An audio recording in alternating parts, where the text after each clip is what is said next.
hello and welcome back. Welcome to another episode of Talking Bollocks. It's me, your host, Howard H. Smith, ready to talk bollocks, to, nay, shove my bollocks in your... No, I'm not going to shove any bollocks in anyone's ears. Hello, welcome. This is the Talking Bollocks podcast with me, your host, Howard H. Smith. I am lead singer in UK thrash band Acid Rain. I do this podcast. I also do stand-up comedy, but guess what? Not doing any of that shit right now. No band, no comedy, no music. No, in fact, this very podcast is keeping me alive at the moment, or at least keeping my creative self alive, if you will, love. Us creatives, we need an outlet, you know. Hello. Not doing anything apart from these podcasts, and hopefully going to be delivering a few more for you. Welcome one, welcome all. If this is your first time, there's shed loads of podcasts, over 100 to go and have a look at. So go back through the back catalogue. Also, I am going to be upping the ante. I'm going to be delivering more content, but especially if you are a patron.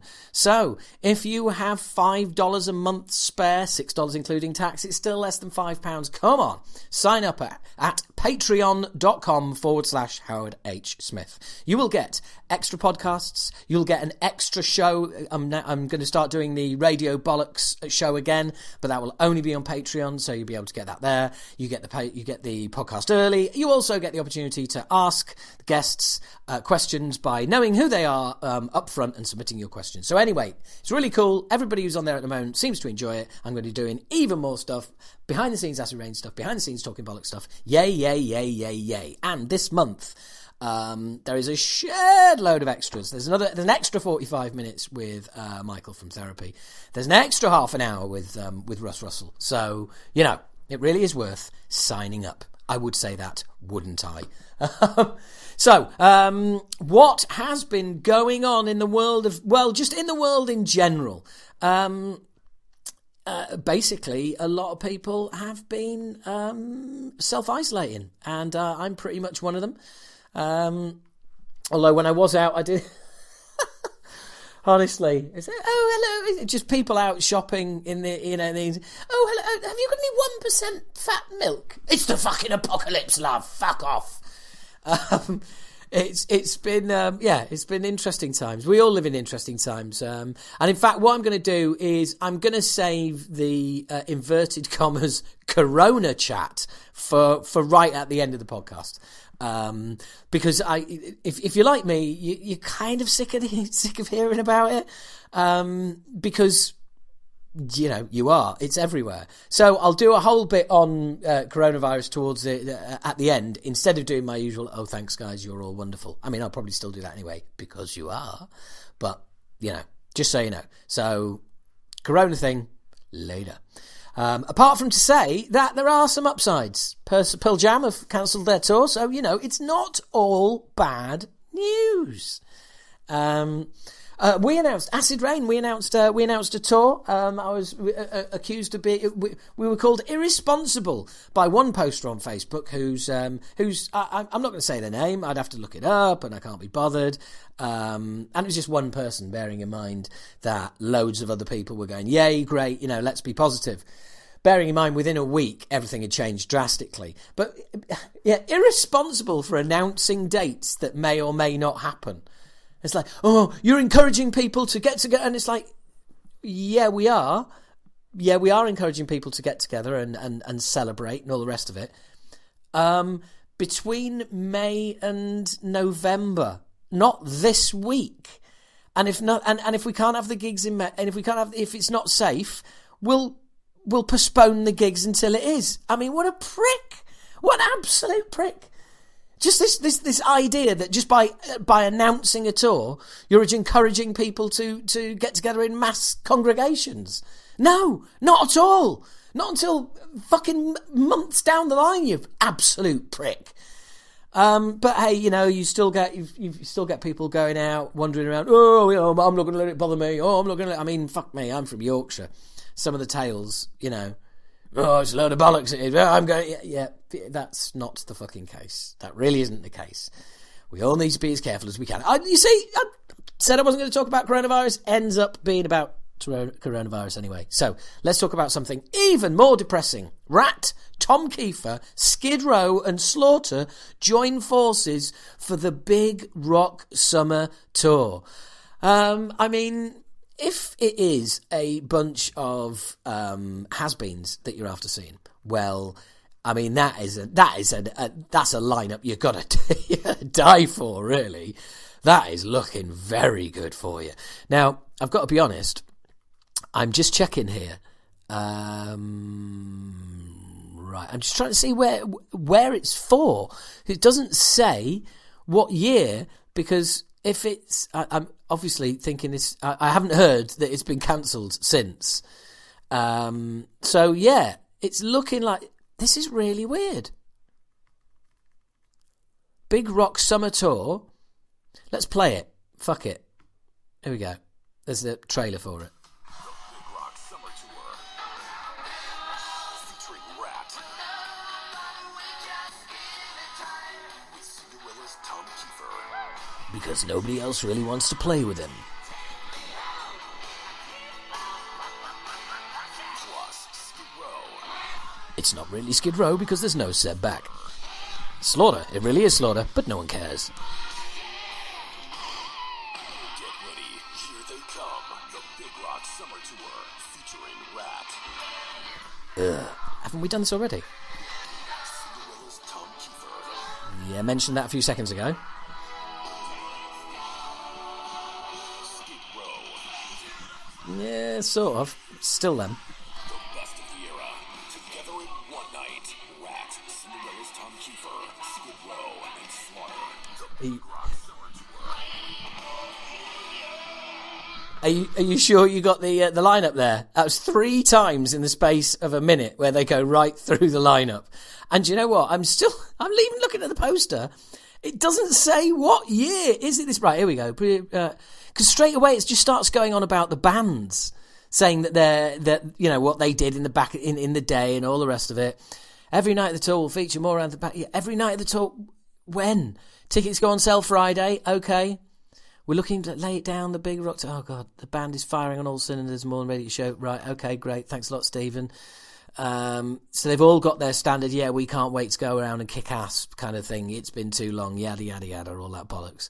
And get ready for the Big Rock Summer Tour. They keep saying it, but we don't know what year it is. So do you know what? I am actually going to check, because I started doing these notes at the end of the last podcast. So obviously some of these notes predate all of the shit that was, that was about to happen. I presume that those, they're not going to announce March and then gigs start 3 months later. So I'd imagine that is 2021. I will actually look that up at some point. But anyway, God, I've spent way too long on that. What a heap of shit. Anyway, fucking hell.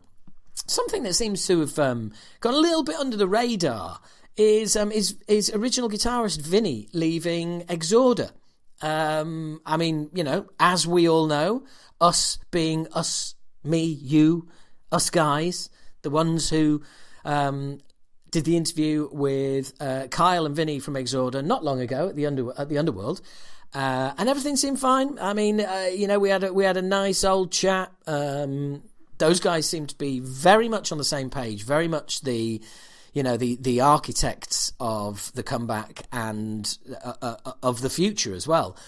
And for Vinny to just be out like that, and I don't know, it's just something really, really odd about that. There's something really just not kind of right. I don't know what it is, but I guess something will fall out in the future. Let's see.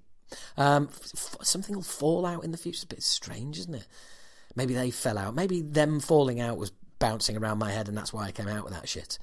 But frankly, that's just poor English, and I do apologise. It's simply not the Kings, is it? Or the Queens. So anyway, where were we? Fucking hell, all over the place, tangent fans.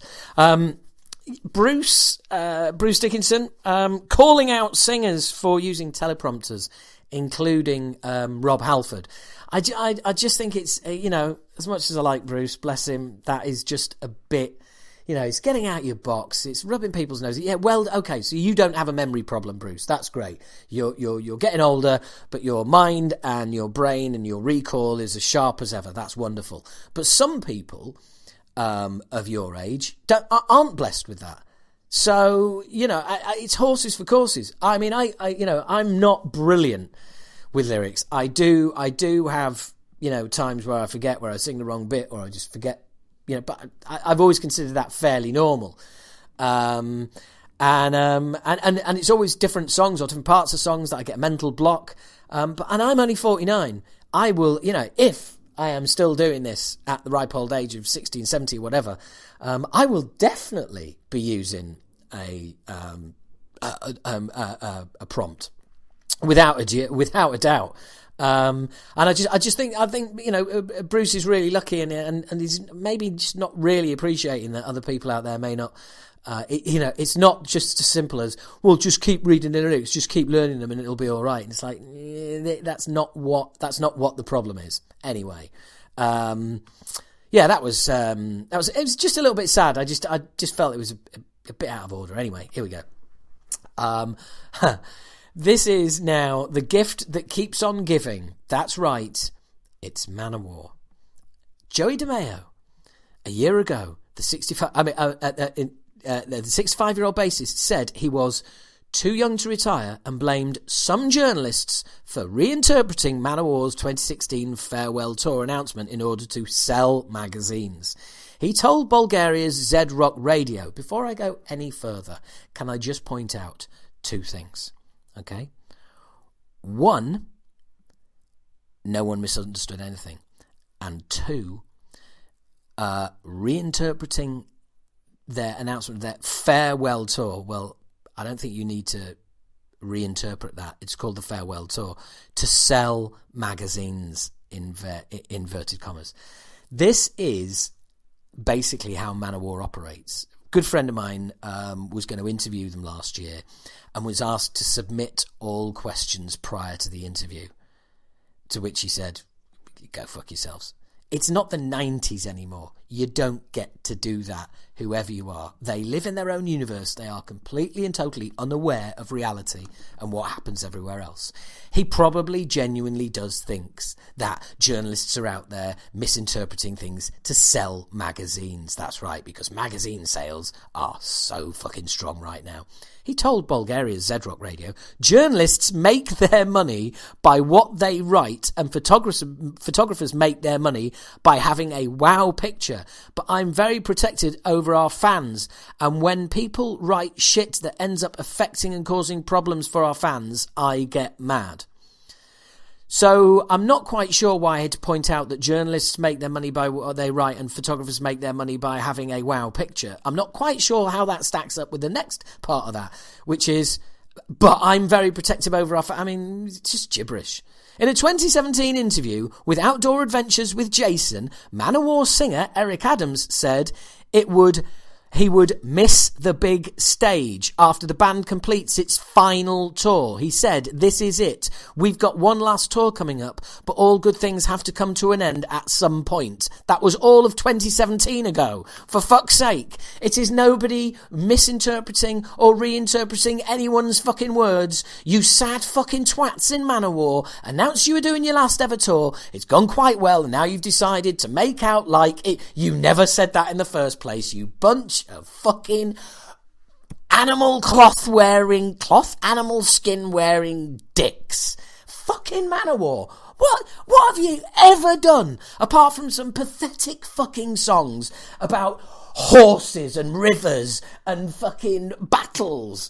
Yeah, Hail to England, too fucking get England off that fucking album title. Manowar and utter fucking embarrassment. They always have been. Manowar, born to live forevermore. No! Born to fucking moan forevermore. You absolute pack of twats. I cannot believe that they are still getting fucking I can't believe they're being booked for gigs. I know for a fact they played Manchester Apollo and it was half full and fucking hilarious. But there you go. Serves the promoter right who put them on. Who the fuck is going to go and see Manowar in this day and age? If you're out there and you are a Manowar fan, fair fucks to you, okay? You've hung in there. You've stuck with it. You've gone with that image. You're grown up. You're a grown man now, and yet you still don't find that image utterly fucking hilarious. Fine. If you still think that looks cool, absolutely fine. I mean, yes, there's something about Angus in his school uniform that is wrong, but it still looks cool. There's something about Manowar that has always looked fucking wrong. Wrong and dodgy. Honestly, I fucking cannot take that band. You've probably got the idea, haven't you? I don't want to oversell that. Speaking of not overselling, right, let's get straight down to an interview, shall we? I've been threatening to track this guy down for a while. This is, Michael came to me via Neil from Therapy, who put us in touch. Michael and I have met before, but we've only got a chance to chat briefly. So it was a chance to really have a really, really good old conversation. Michael came down when I was interviewing Neil for the podcast about the Beyond or something like that. And wanted to say hello because he'd come and see Acid Rain, I think, a couple of times way back in the day in Belfast. But we'll get on to that.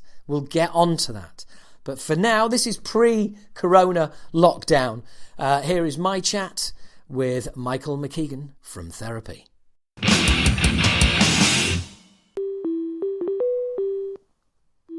Hello there. Hello, Howard. It's Michael. How you doing? I am very well. How are you, sir? Yeah, I'm not too bad at all. Is this line good for you? Man, this is absolutely crystal. Oh, right. Oh, good.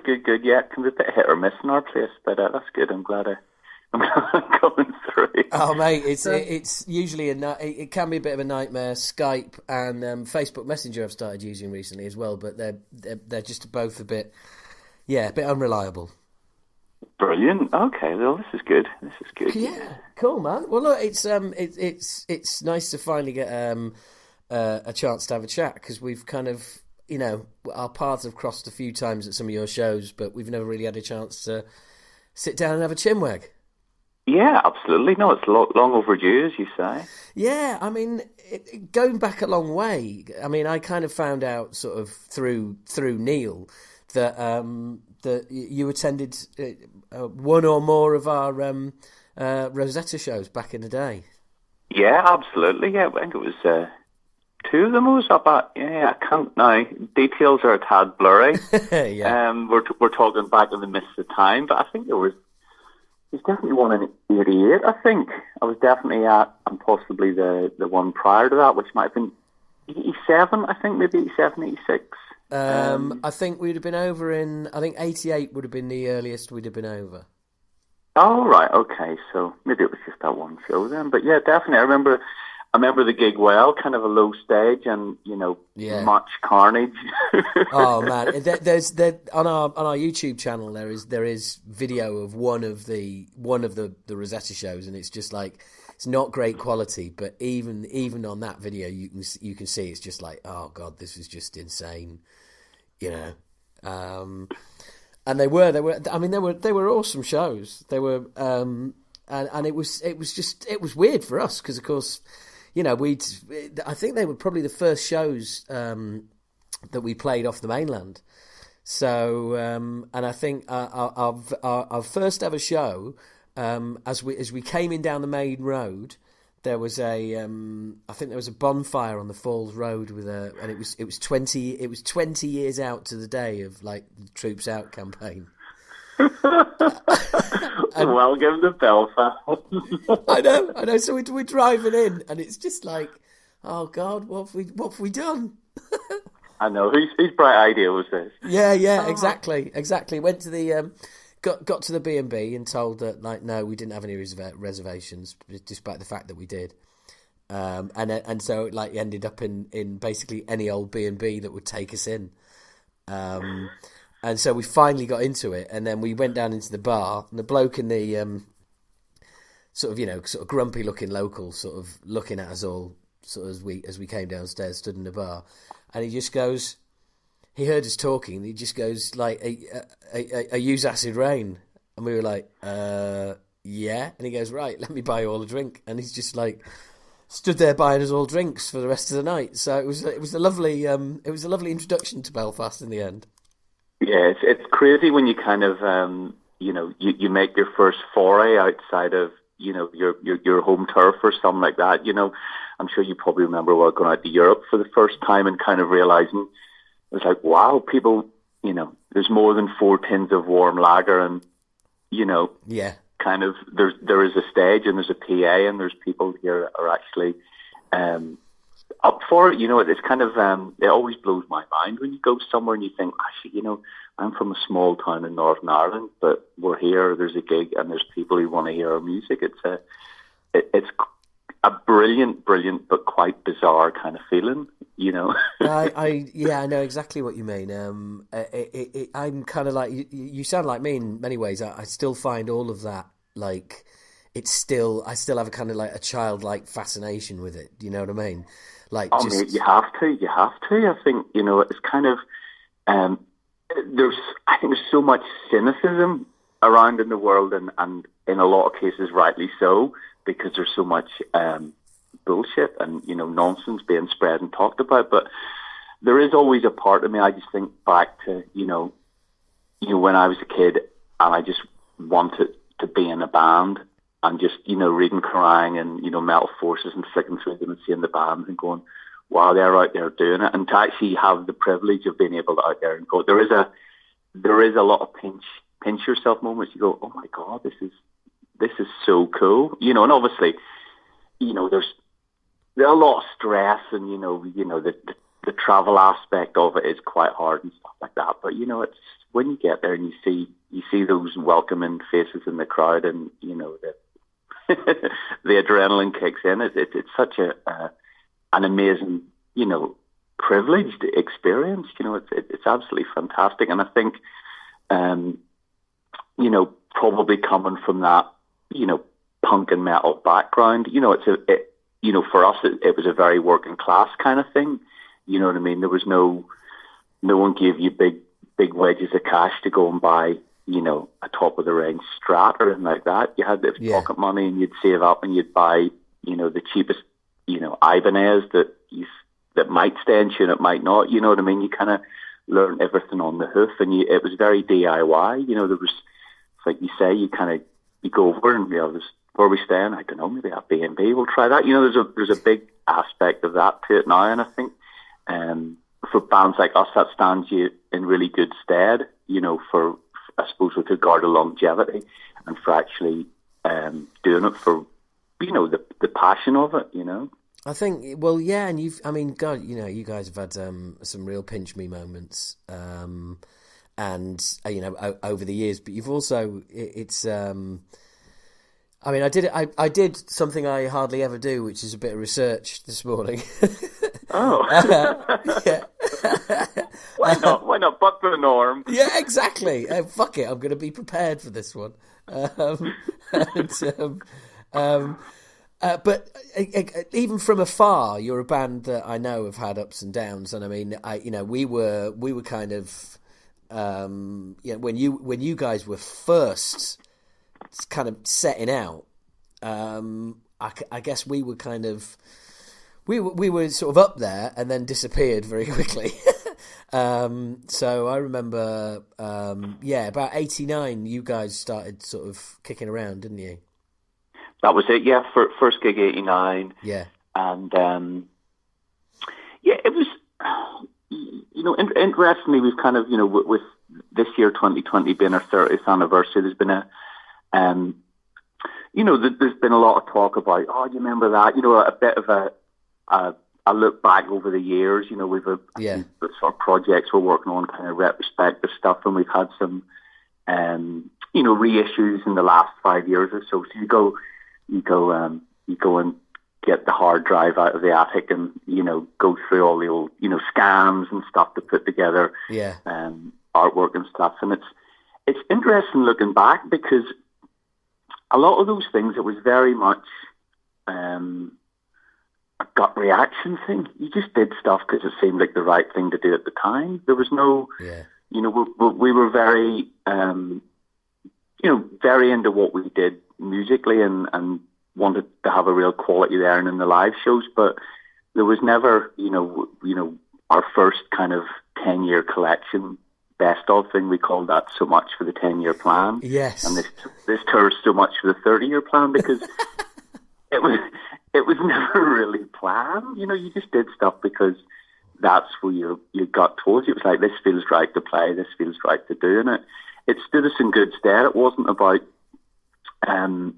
you know, looking at, you know, I suppose 89 in Belfast and probably maybe just in the years kind of leading up to the band getting together.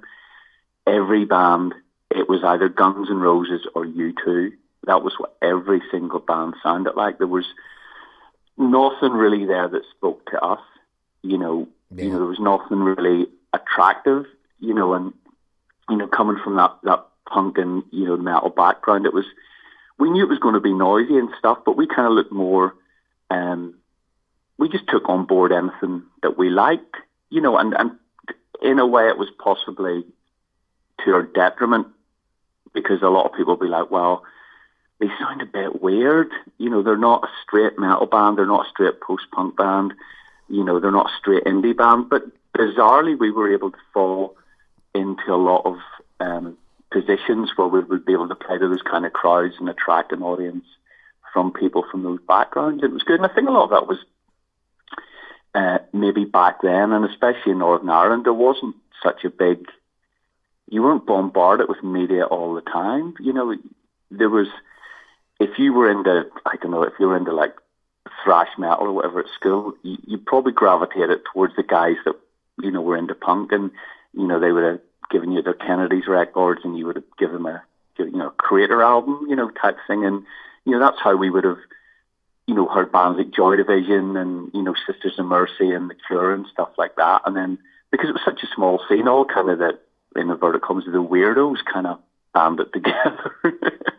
And that was good, because it was kind of, everything was kind of given fair consideration. And then also when bands came to play, because they didn't really come to play a lot, everyone would turn out. You know, people would go and see the punk bands, and, you know, you would go and see the Stranglers, but then you'd also go and see Sacred Reich, you know. So it was a good, you know, good melding pot of all those kind of things. Not because we were trying to broaden what we were doing, it's because that was kind of what was there, that's what was available. And I think that was good in kind of giving us that, you know, kind of musical openness and being a bit more receptive to a lot of different things and taking things on board, you know. But yeah, it's definitely been a ups and downs. That's the way to put it. But then that's life, I suppose. You know, that's, you know. Yeah, but I think the one thing that you've managed to kind of that's helped you get through it is that you were kind of done with your lineup changes as of sort of 2002, really, and it's been the three of you for the last 18 years. Bloody hell! I know that is mad. It's like how would you put it? It was like you know, you learn as you go along. And obviously certain people click in different ways. And it's almost like when we met Neil, it was like everyone was on the same page. You know, aspiration wise, you know, influences, everything. There was always everyone else that there was always a couple of things that just didn't really click with me and Andy, you know. And I think the kind of band we are, you know, we're pretty easygoing, you know. There's a lot of respect for each other within the band, and I think that unity is important. You know, I think there's a bit of a rock and roll myth that creative tension within the band is good creatively, and I think that only works for one or two albums. You know what I mean? And then it burns itself out. You know, relationships get toxic. You know, this whole kind of Well, yeah, yeah, you need to be brawling with each other to make a good album. And I don't subscribe to that. You can maybe make one good album, but I don't think you'll have any kind of longevity, or people have to go and stuff like that. So, it's not sustainable, because ultimately you end up being fucking miserable and someone leaves. Yeah, exactly, and it's just kind of it just grinds people down. And I think we've got to that point now. It's everyone everyone has good days and bad days, but then it's the case of, I know if I'm having a bad day, I can talk about it to one of the guys, or I can just take myself off and, put my headphones on, and then, your mood changes and your mood passes. It's good. People are very respectful of that, and that's important. You don't need to be in each other's faces all the time. And we always joke about it, because we all live quite far apart. So the time together is quite special. We don't take each other for granted. So it's a real event. I'm meeting up with the lads, really looking forward to seeing them, looking forward to hearing what they've, been listening to, what they've been watching, what they're going to be doing. And it's good. It's a real buzz. And we really do enjoy ourselves on tour, which is good, because obviously we would do a lot of touring. So, yeah. I'm not sure if this is a question you can actually answer, but fuck it, I'll ask it anyway. Do you think that is that being a three-piece kind of helps that?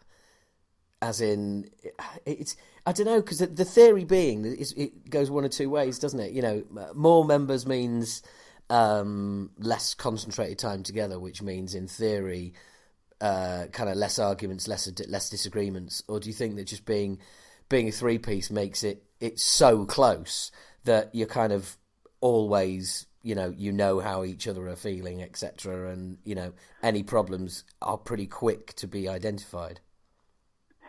Yeah, and I think there's always a majority vote. There's never a stalemate, so decisions get made very quickly. There's never really standoffs. If we need to decide whether we're doing something, it's always 2 versus 1, and everyone respects that kind of thing, which is, as you know yourself, how long of, you get into these ridiculous things that can go on for years with bandmates, and, some will get cast up on a wet Tuesday in Leipzig 5 years after the event, and there'll be a meltdown. Yeah. Do you know what I mean? And it's like, whoa, okay. So we always have that kind of respect for everyone's opinion. It's a democracy within the band.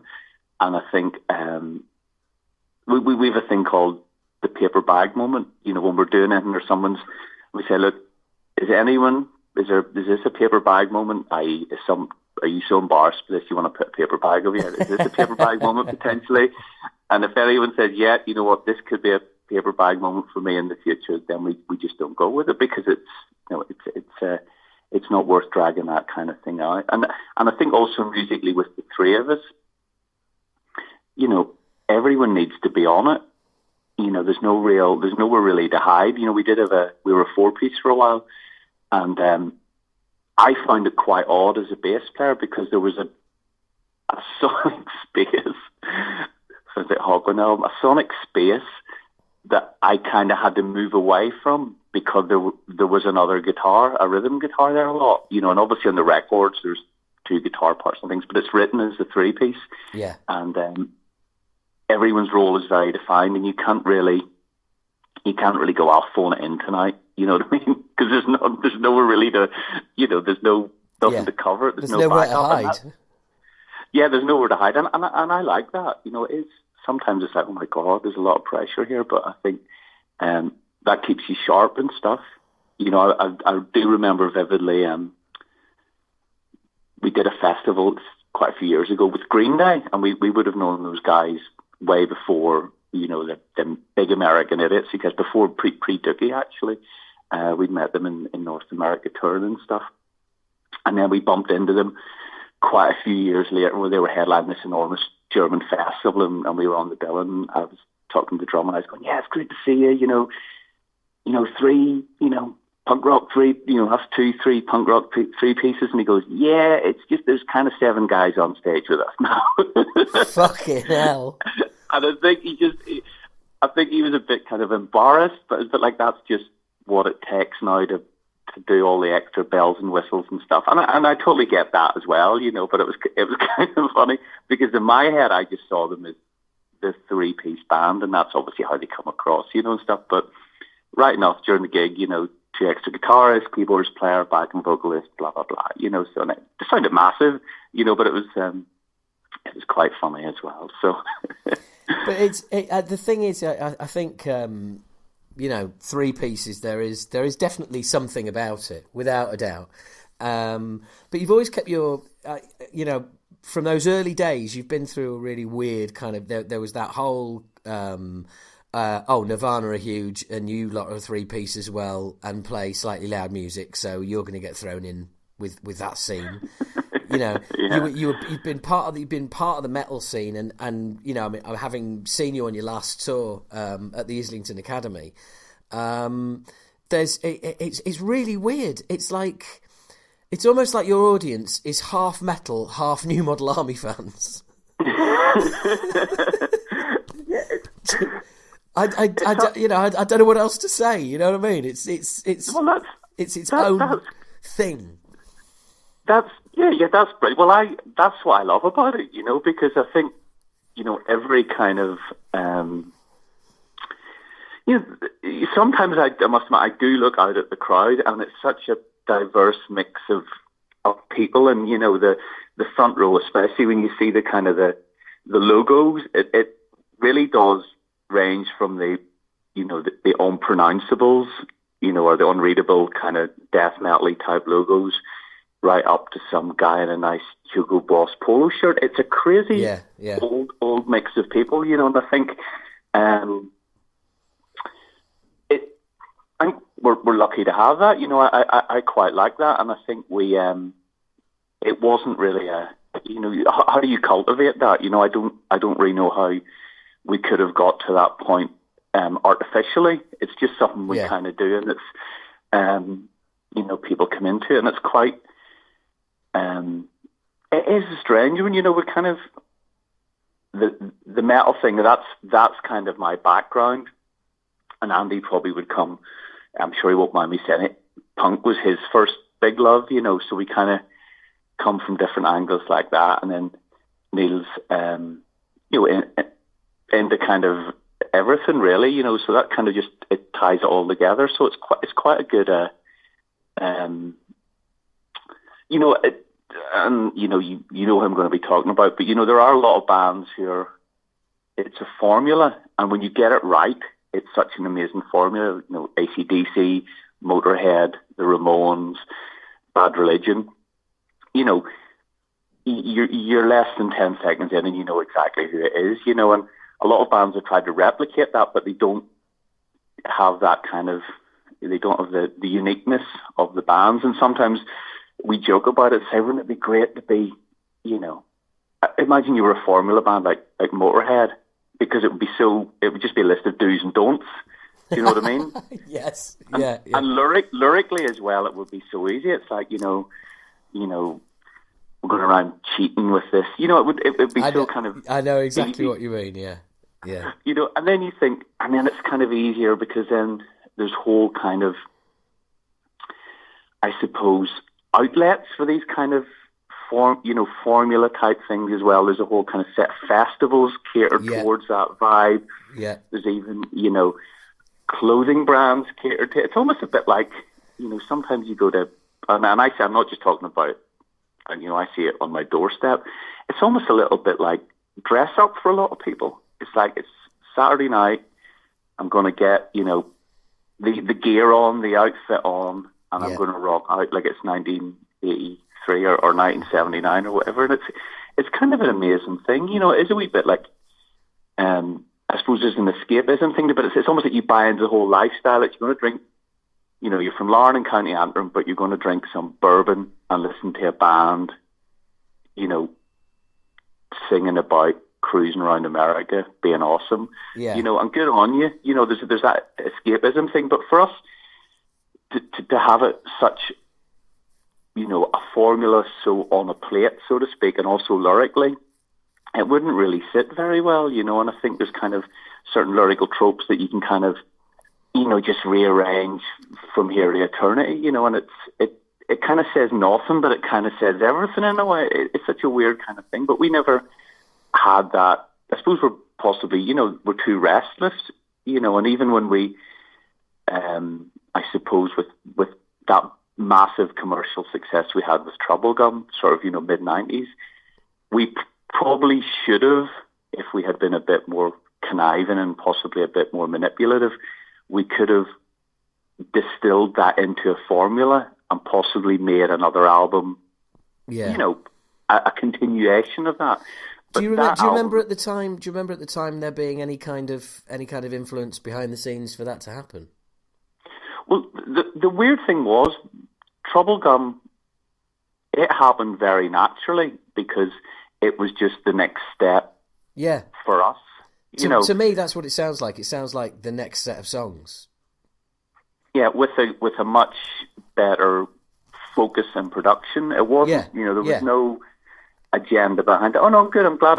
Thank you. I'm glad it comes across like that, which was interesting because by that stage that was our second major label album. Yeah. But literally as soon as that began to sell, any meeting, we had then with, we knew our A&R man and the art guys and the press guy, that was it. Then all of a sudden there's a lot of peripheral people appear, people higher up with bigger offices want to sit in on your meetings, and that's when I kind of realised that, okay, right, there's a lot of, people are beginning to, we're not a Curo anymore, we're making money for the label and they want to obviously exploit this, and that's when you get into that weird kind of, there's more time spent talking about your haircut or lack of haircut in my case, than the actual songs, you know what I mean? And that was kind of, it was quite easy for us not to get involved or to kind of deflect that quite easy because the band was never sold on a gimmick or an image anyway. It was always just, we kind of look a bit weird, we're into our thing and we play these songs and that's kind of it. It changes each record, but there's common threads lyrically and musically. So, feel free to dip in and dip out. That was always the thing. But yeah, after Infernal Love, I think, because the success of that definitely, they all said it definitely took them by surprise. So by the time they got involved, we'd almost kind of written the second record, or sorry, the record after that, which was quite a departure as well. So they kind of, I think that did frustrate them. I think the logical thing, like I said, would have been to do, let's do Troublegum Part 2, everyone's a winner type thing, tour that for 18 months and then see what happens after that. But it wasn't, by the time we'd done Troublegum, we were kind of on to the next set stuff. I do remember Troublegum came out in March and we, in September, so it hadn't even really been out like 6 months and it was just beginning to really kick off in Europe and we were in a rehearsal room writing the songs, and then in January, we actually had the follow-up album recorded less than a year before Troublegum had come out, because that was just what you did then. It was that kind of, got some songs, we'll record them in between times you worked and stuff. So, it was good in that respect, and it meant that we did have that independence from the label. Though, of course, there was interference, and lots of opinions and lots of ridiculous opinions, but sometimes you were just a bit too tired and ground down. You go, yeah, whatever, and go with it. As long as, the songs were the way we wanted them, so. This might sound like a stupid question, but were you actually pleased with the reaction to Troublegum? Because from that point, where I'm going with this is only your second album, and your very sort of punk DIY beginnings, and then you want success, but you kind of want success on your terms, as in a level that you're comfortable with. At any stage on that Troublegum run, does it suddenly start to get uncomfortable? Do you at any point do you think, right, actually don't feel like we belong here, or we're cheating being here, or was it just, look, I love this, it's not going to last forever, let's just do whatever we can? I mean, there was probably a couple of, ill-advised photo shoots. Where someone would be like, well, you guys always, you're always wearing black and looking kind of grumpy in your photos. Let's mix it up. I can't. This was actually post Troublegum, but I remember for some reason, a magazine suggested that we would get done up in clown's makeup and wear like army fatigues, almost like clowns straight out of Vietnam. I've no idea what the concept was. And we were like, that sounds a bit freaky and a bit surreal. Let's do that. A bunch of guys from Belfast in combats. Brilliant. Yeah, with like full, Pennywise it kind of face makeup, and it's like sounds like an early Slipknot. Well, yeah, maybe we were kind of well ahead of the curve on that. It was, and I think it was one of those ones we didn't really, the makeup wasn't even done right, so it's one of those kind of things where that's the kind of thing you do once and go, you know what, let's never ever do that again. Yes. But not really. There was a lot of I remember we did a radio show gig in San Francisco, and Duran Duran were headlining, and they sent us which is, looking back, really, really nice of them. They sent us a load of champagne to our dressing room, but they didn't come and say hello. They sent like a minion with champagne to say, How Duran Duran? How Duran Duran? That is lovely. Isn't that's how you do it? That's how you greet fellow British travellers abroad. But we were just kind of laughing, going, "This is just fucking insane." When I was at the school disco with Duran Duran playing, when I was going, I wish they'd play Angel Witch. Little did I know, probably, less than 10 years later that'll be going on. It was kind of those kind of things, but it was never really a case of not feeling like we belonged. 'Cause I knew we were there on our own merit because we'd done our thing. I never felt like we'd hopped on a bandwagon or anything like that. But there was possibly an element of, like you say, let's enjoy the ride because this probably isn't going to last forever. Because, like I said, there was never really a 5-year, 10-year, 15-year plan. We were never thinking about, how are we going to, expand our portfolio year 10 type thing. That was never really the agenda. It was just like, what's the next project? Let's make this next thing as good as it should be. Let's make this gig better than the last one. So forward motion. But the cool thing I've noticed as well about you guys is that, and I'm sure you're aware of this as well. And I was speaking to somebody else in a band who had the similar vibe, and I'm trying to think who it was. But anyway, you're in that position whereby you can pretty much play with anyone. Do you know what I mean? You can switch between indie, between rock, between metal, between punk. There's literally the list of festivals that you can appear on, and people will go, "Oh yeah, Therapy."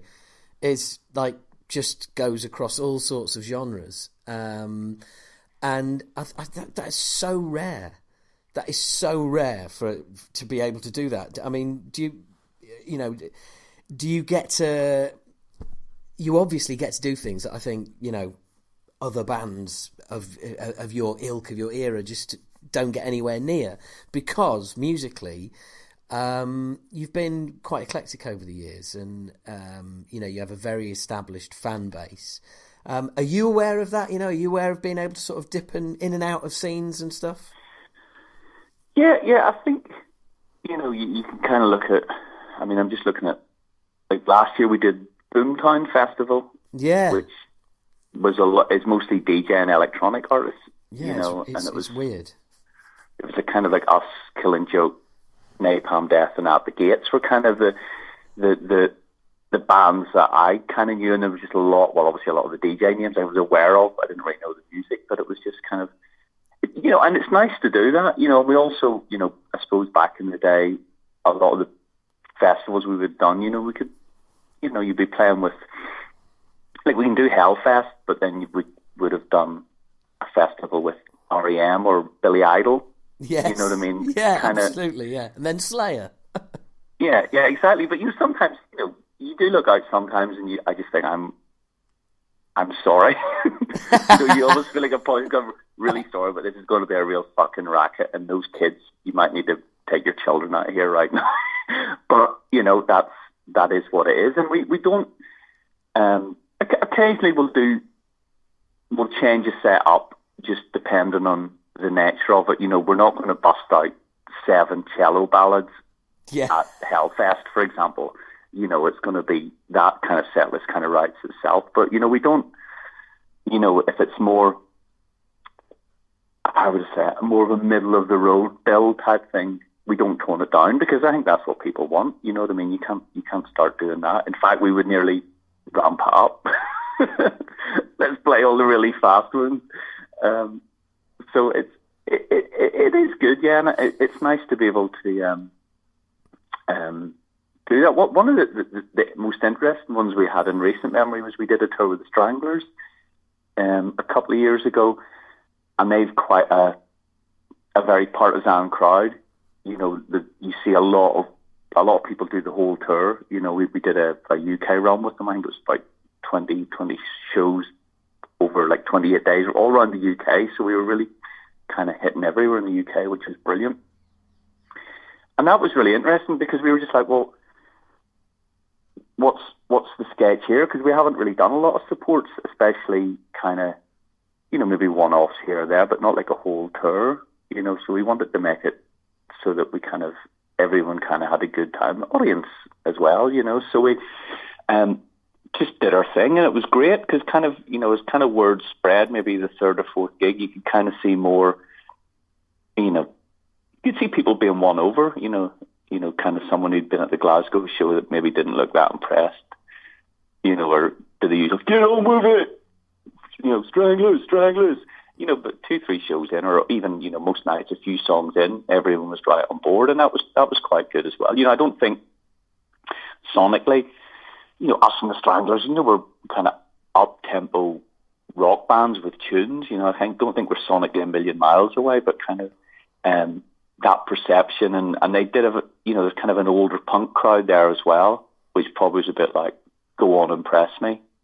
What are this lot going to be like? So that was good. Those challenges are good. I don't, I don't know, there's possibly a certain ceiling to playing the same gigs to the same people all over the time. You have to get in front of different people, I think, and it's thinking your feet a wee bit as well. So it's definitely good in that respect. So I like doing it. I definitely, I think all of us came away from that. It was a really positive experience. We'd definitely be a lot more open to doing stuff like that in the future, Yeah. No, and it's a great place to be. And the thing is, you're always playing. Well, not always, but whenever you do tour the UK, it is absolutely thorough, and it always seems to be busy. I mean, when I saw you, it was a Thursday night. It was as close to sold out as I think I've seen it in quite a few years. And of course, it's always Neil's birthday. Needless to always, say. Of course. Yeah. That's the only reason we tour, to help him celebrate all his birthdays. That's it. Yeah, all the birthdays. I like an idiot. I did actually message him at the gig as well. I was like, "Oh man, I'm sorry, I didn't realise it was your birthday." He was like, "It's not my birthday."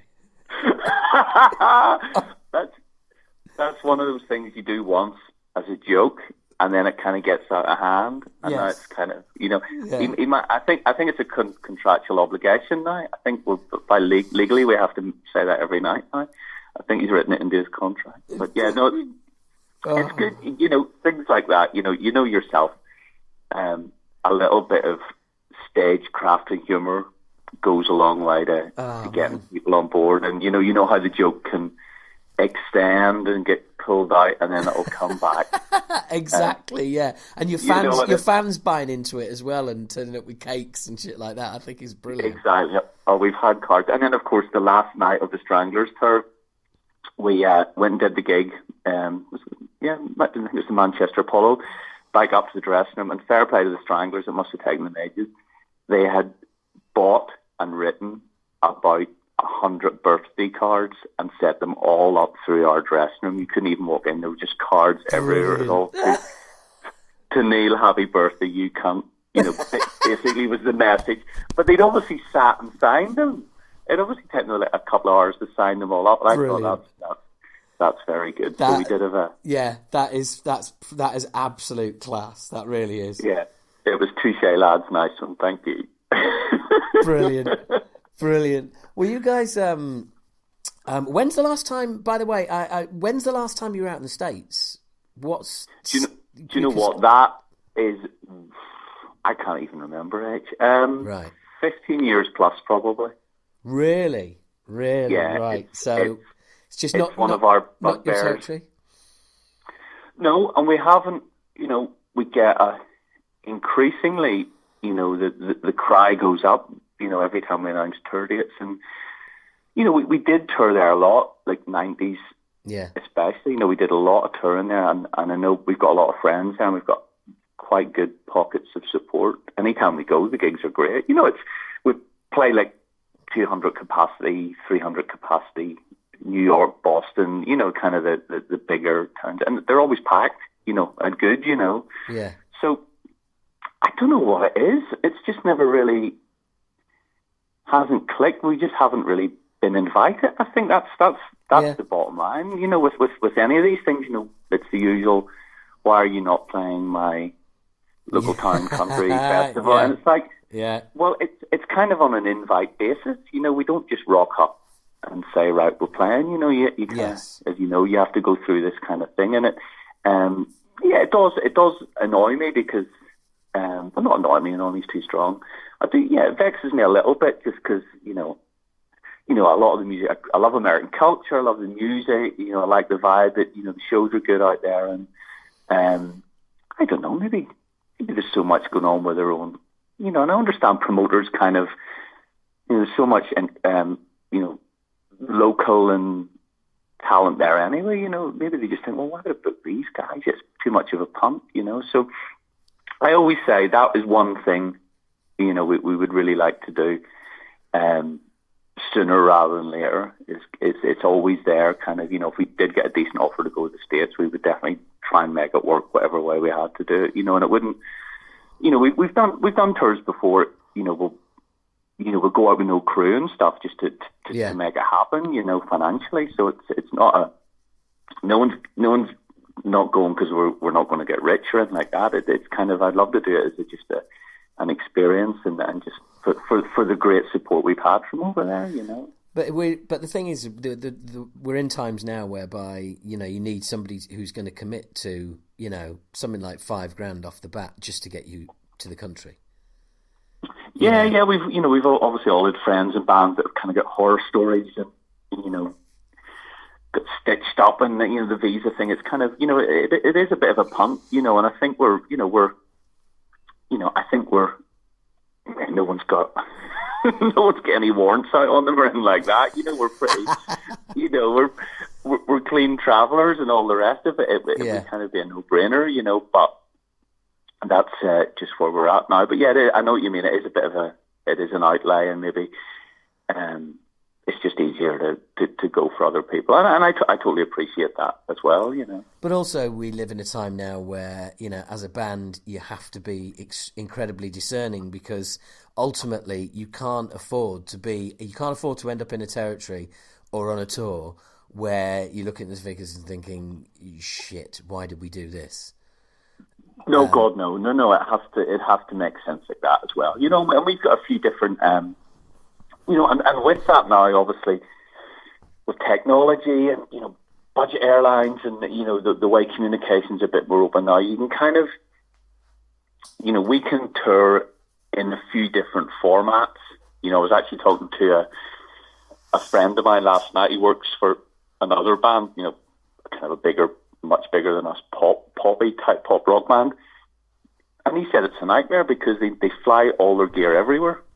And the guys, they use Kempers, most of us on the backing track, and he's just saying, well, look, we can... Just take a USB. Yeah, exactly. We can hire the Kempers there. No, I've got this and da-da-da. He said, and I was saying, look, sometimes you just have to, from my point of view, stick a SamSamp pedal in your guitar case and fly in and, Yes, yeah, that's you it. make it work. Everyone's got a Boss tuner. You'll get a guitar stand. There'll be an 8x10. Somewhere there'll be a Marshall 900 half stack. We can normally make it work. It's kind of stuff like that. And I think we've become a lot more open to that kind of thing. We've got the Four Go Mad format where it's us, the three of us, and a tour manager stroke sound guy. and then we've kind of the regular touring crew. And you can get your merch printed there. You don't need to fly with your merch. You can get a local merch person to come in and sell all these different things. There's a lot of different options. You can kind of tweak it to make it work. And we've got quite good at doing it like that, different kind of things. But I know what you mean. I think it's like I always laugh. People go, all right. So I remember once a bus driver talking about, we don't use buses anymore because they're just too expensive. But yeah, he was talking about the tour support, and I was going, "Are you joking? Yeah, we don't get tour support. This is, me and Andy and Neil are paying for everything. We're paying for, your ridiculous per diem, yeah, as well as your bus. So stop fucking moaning. Do you know what I mean? It's kind of people, and this is a guy who works in the industry. He thought our record company was paying for it, and I was like, no, that's like, well, this is not 1986. Well, not only that, but as we both know, there's no such thing as the record company paying for it. What the record company paying for it means is the record company are paying for it now, but believe you me, it's us who will be paying for it because it'll be recoupable. Yes, exactly. It all goes in that very random, non-transparent bill that kind of, good luck trying to pin that one down. And obviously, back in the day, we would have had tour support, stuff like that, and we were lucky that, all those records are recouped now, which is nice as well. We've all, so, when those records sell now, the songs get played and stuff, we do actually get paid for, which is amazing. But so many musicians I know, these massive debts just were written off, because labels had spent all their money on ridiculous things, and they're going, we didn't even want to do the tour. We didn't want to do that. I don't know whether it was the end of the tax year, but the label insisted on buying us onto a tour for £100,000, So there's a lot of that kind of stuff that I'm really glad has got, out of the industry. There's just this insanity of amounts of money flying around and just kind of the shadiness, and as you say, people spend the money on your behalf, and then, you're footing the bottom line, So obviously you grow up and, there's a point where you're 22 and you're just going, yeah, this is brilliant. Yeah, great. And then you're home and 3 months later and you're going, all right, okay, I really would like to pay my rent now, but how did all those shows sell out and us still be skint? So you kind of have to look after that as well. And we've been really lucky that we've had the same manager since day one, which is very rare from what I can tell from other friends' experiences and stuff. Yeah. So we've always kind of had a transparency to cost and an awareness. And maybe it's a working class thing, you kind of, you don't live outside your means. Like I said earlier, the band when we formed was about a certain thing. It wasn't about aspiring to buy a big mansion and have a red Ferrari. That wasn't what we were excited about. That wasn't the ambition. The ambition was just to write stuff that we liked and played stuff that we liked and just go along with that. So it's been good that everyone's quite, you need to take ownership of it. I know everyone makes bad decisions and sign shady deals at the start, but you do kind of have to go, well, I did want my music to get out there, so maybe I wasn't that bothered about the lawyer, pushing for that, or we just signed it because we just were so keen and naive, and it's the story as old as time itself in showbiz. Yes. We've all done them, so you live and learn, But it's funny, you were talking about, getting paid off records and old records. Was there, putting because I love I suppose we should do a sort of relatively professional mention of the album that you're currently on, which is the Greatest Hits album, which you've done very differently. You've taken songs from throughout the years. You've gone into Abbey Road and re-recorded them. Now, a great project, by the way. Absolutely fucking love it. That's the way. That's the way to do a Greatest Hits album, without a fucking doubt. Just really, really great idea. Was any part of it the fact that, look, do you know what? We actually need to re-record these songs because if we just put a compilation together, it's effectively just making a load of money for labels we've been on over the years and is going to do nothing for us. Or was there more? It was the motivation. No, do you know what? These songs have changed over the years. Let's put out how they are now, as opposed to how they were when people, first heard them. Well, we do have we have a good relationship with Universal, who own the kind of the rights to the big, the million selling albums, and right. They've done the reissues, which we obviously helped them with, and they did a kind of a budget, best of about 5 years ago, which was cool, but it was kind of like a one sheet, very minimal information. It was it was quite cheap and cheerful, but that was cool. That was kind of it was obviously the sort of we always joke and say it's the kind of thing you buy for a $5 at a petrol station, that kind of approach. So we'd done that. That was obviously the old recordings, and then we did want to do something to mark this year of release, and then we talked about a live album, but then 10 years ago we did like a double live album. There's 36 songs on it, so it kind of had everything on it anyway. There wasn't really much, it would have been a lot of repetition on the song choice, so we kind of nixed that. And then Chris Sheldon, who'd produced Troublegum and Semi-Detached, and he'd done Cleve most recently with us, he was saying, well, we could go back and look at re-recording them, and we were saying, well, that would be a good idea, because there's no point in just doing another best of that's basically a version of this one that came out 5 years ago. And he said, well, rather than do a whole, trying to replicate it exactly, why don't we just book Abbey Road? We'll kind of record it like a Peel session, like the old Maid of Vale session, the Peel session, Friday Rock Show type session thing. Well, we'll go in and really nail it. And then, if we want to do some overdubs or patch stuff up, we can do that as well. So we only really spent the day doing it. And I think that, coupled with the fact that Neil has never done recordings of these songs, although he's been playing them for God knows how long now, 18 years. Of course, yeah. It was nice to do that. So there's a lot of different reasons, and Teeth Grinder, which was on the Nurse album, the production in that wasn't maybe as beefy as it could have been. So it was nice to revisit that, because it's a very, it's a lot heavier live, and we thought we wanted to kind of capture a bit of that. We obviously tweaked a few bits and pieces, but they are reasonably respectful. We didn't want to completely rework them either. That's maybe a project or a job for another day. And we've done acoustic versions of these songs before and stuff. So it was good. It was really good to do, just kind of, a sonic update for where we're at now and how we play them now. And we were talking about just the general mood for the 30th anniversary. It's meant to be fun. It's a celebration. So we wanted to make it fun for us, but also fun for the listener. We didn't feel that we had to overcomplicate it, or, let's do something very, very obscure.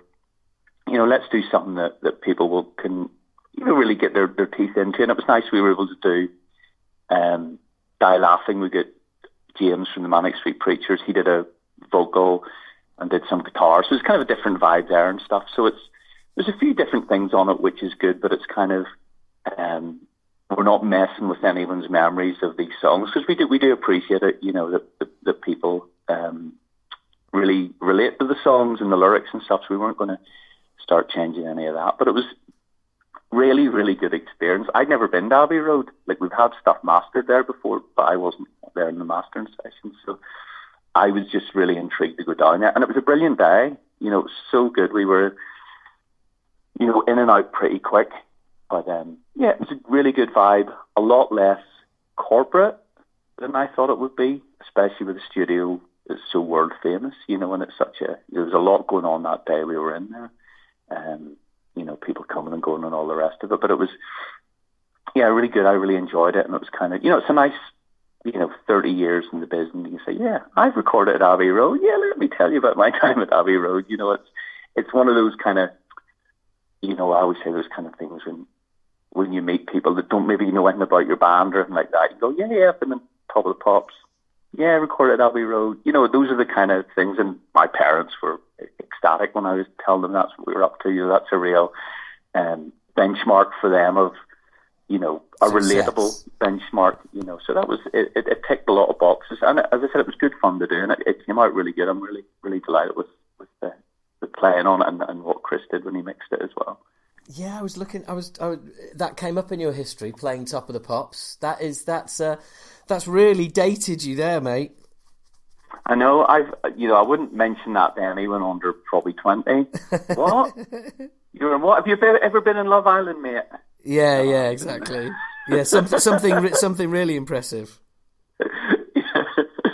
So those because obviously, you know, like yourself, probably grew up watching Top of the Pops. You know, and that was my first exposure to Motorhead and stuff like that. So that was such a big gateway for so much music. You know, Twisted Sister and stuff like that. Seeing them on there, so it was kind of that was always a good one to do. But yeah, it's funny how these things come around. And the cool thing I thought about Abbey Road was we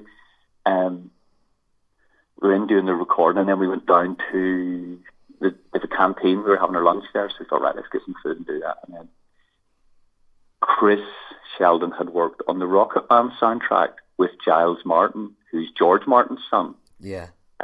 And Giles came down and was like, all right, Chris. So we sat down and had lunch with us. And I was going, oh, me, this is insane. Because I love those Beatles remasters and remixes that Giles himself has done. Obviously, his father is a legend as well. So it was just really bizarre being, oh my God, this is like George Martin's son. We're sat in Abbey Road. You know, it's a long way from County Antrim, Northern Ireland. It was a good little bonus ball for the whole day. You know. The thing is, it's also it's that kind of industry, isn't it, where you can still have those things happening all these years into your career, and you can still have one of those moments where you just turn into, like, you know, a giggling school child. Yeah, and it was the classic. I was just sitting eating my noodles and Giles Martin. And we were just talking about nothing. It wasn't even music related. I was talking about some friends in common and stuff. And I knew that because you go, be cool, be cool, be cool. It was like, you know, this noodle stuck to your face. I can't believe I'm actually talking to this guy. Yeah, I'm so cool. I've got noodles. Oh yeah, but it was.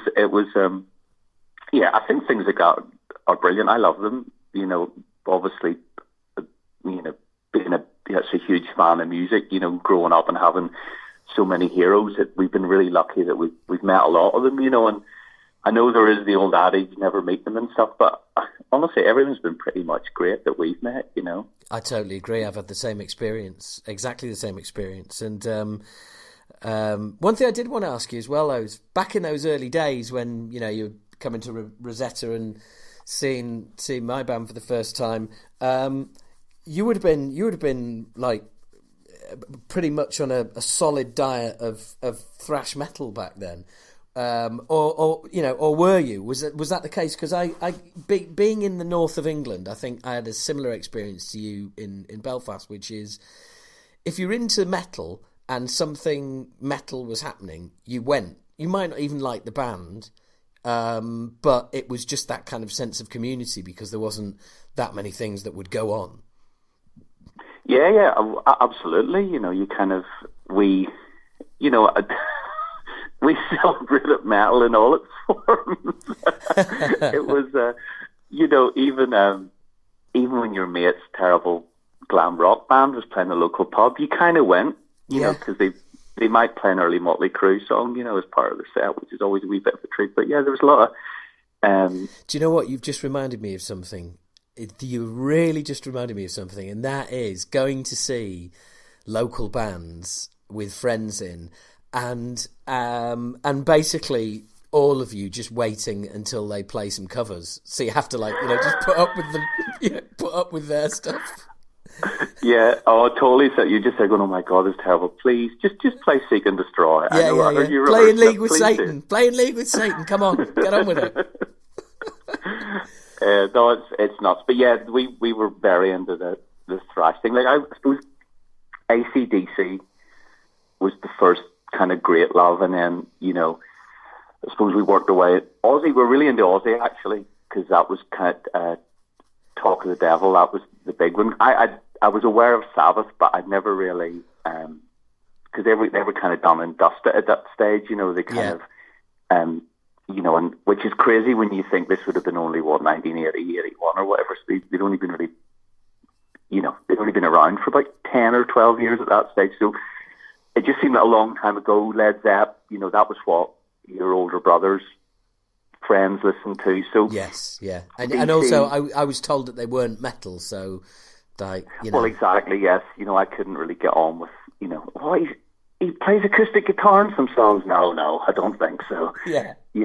Pass me that Raven album. We were, those kind of the new wave of British heavy metal, obviously Judas Priest, and then Kill 'Em All was such a massive thing. Yeah, absolutely. Get into that, and then through that, obviously into Slayer, and then the German thrash scene, and then obviously the UK thrash scene, which was coming up at the same time, Onslaught and stuff, in yourselves. So it was brilliant. Literally, I don't know, every 3 or 4 weeks there was another album that blew your mind. Yeah. It was insane. And from what I liked about it was,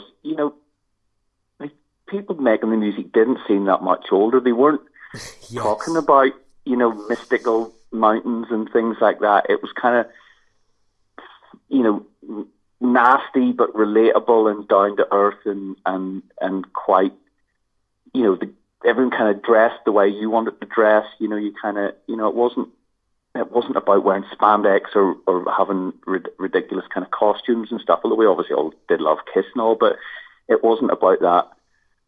That kind of spoke to us, and because there was that energy, that kind of dragged, a lot of people into it, because it was just such a, you're 16 and you're just, you're angry about certain stuff and you're excited about certain stuff and your emotions are all over the shop. It's kind of it was just the perfect soundtrack to that kind of time, and obviously the gigs were quite chaotic, and it had that punk DIY, can-do attitude, and we absolutely loved that. That's I think I totally agree, and I think also that was what you just said there about the people weren't that much older than us, and they weren't singing about caves and rainbows, and I think it's basically we had that's what kind of thrash did. I felt like it was music for me, specifically targeted at me. You know what I mean?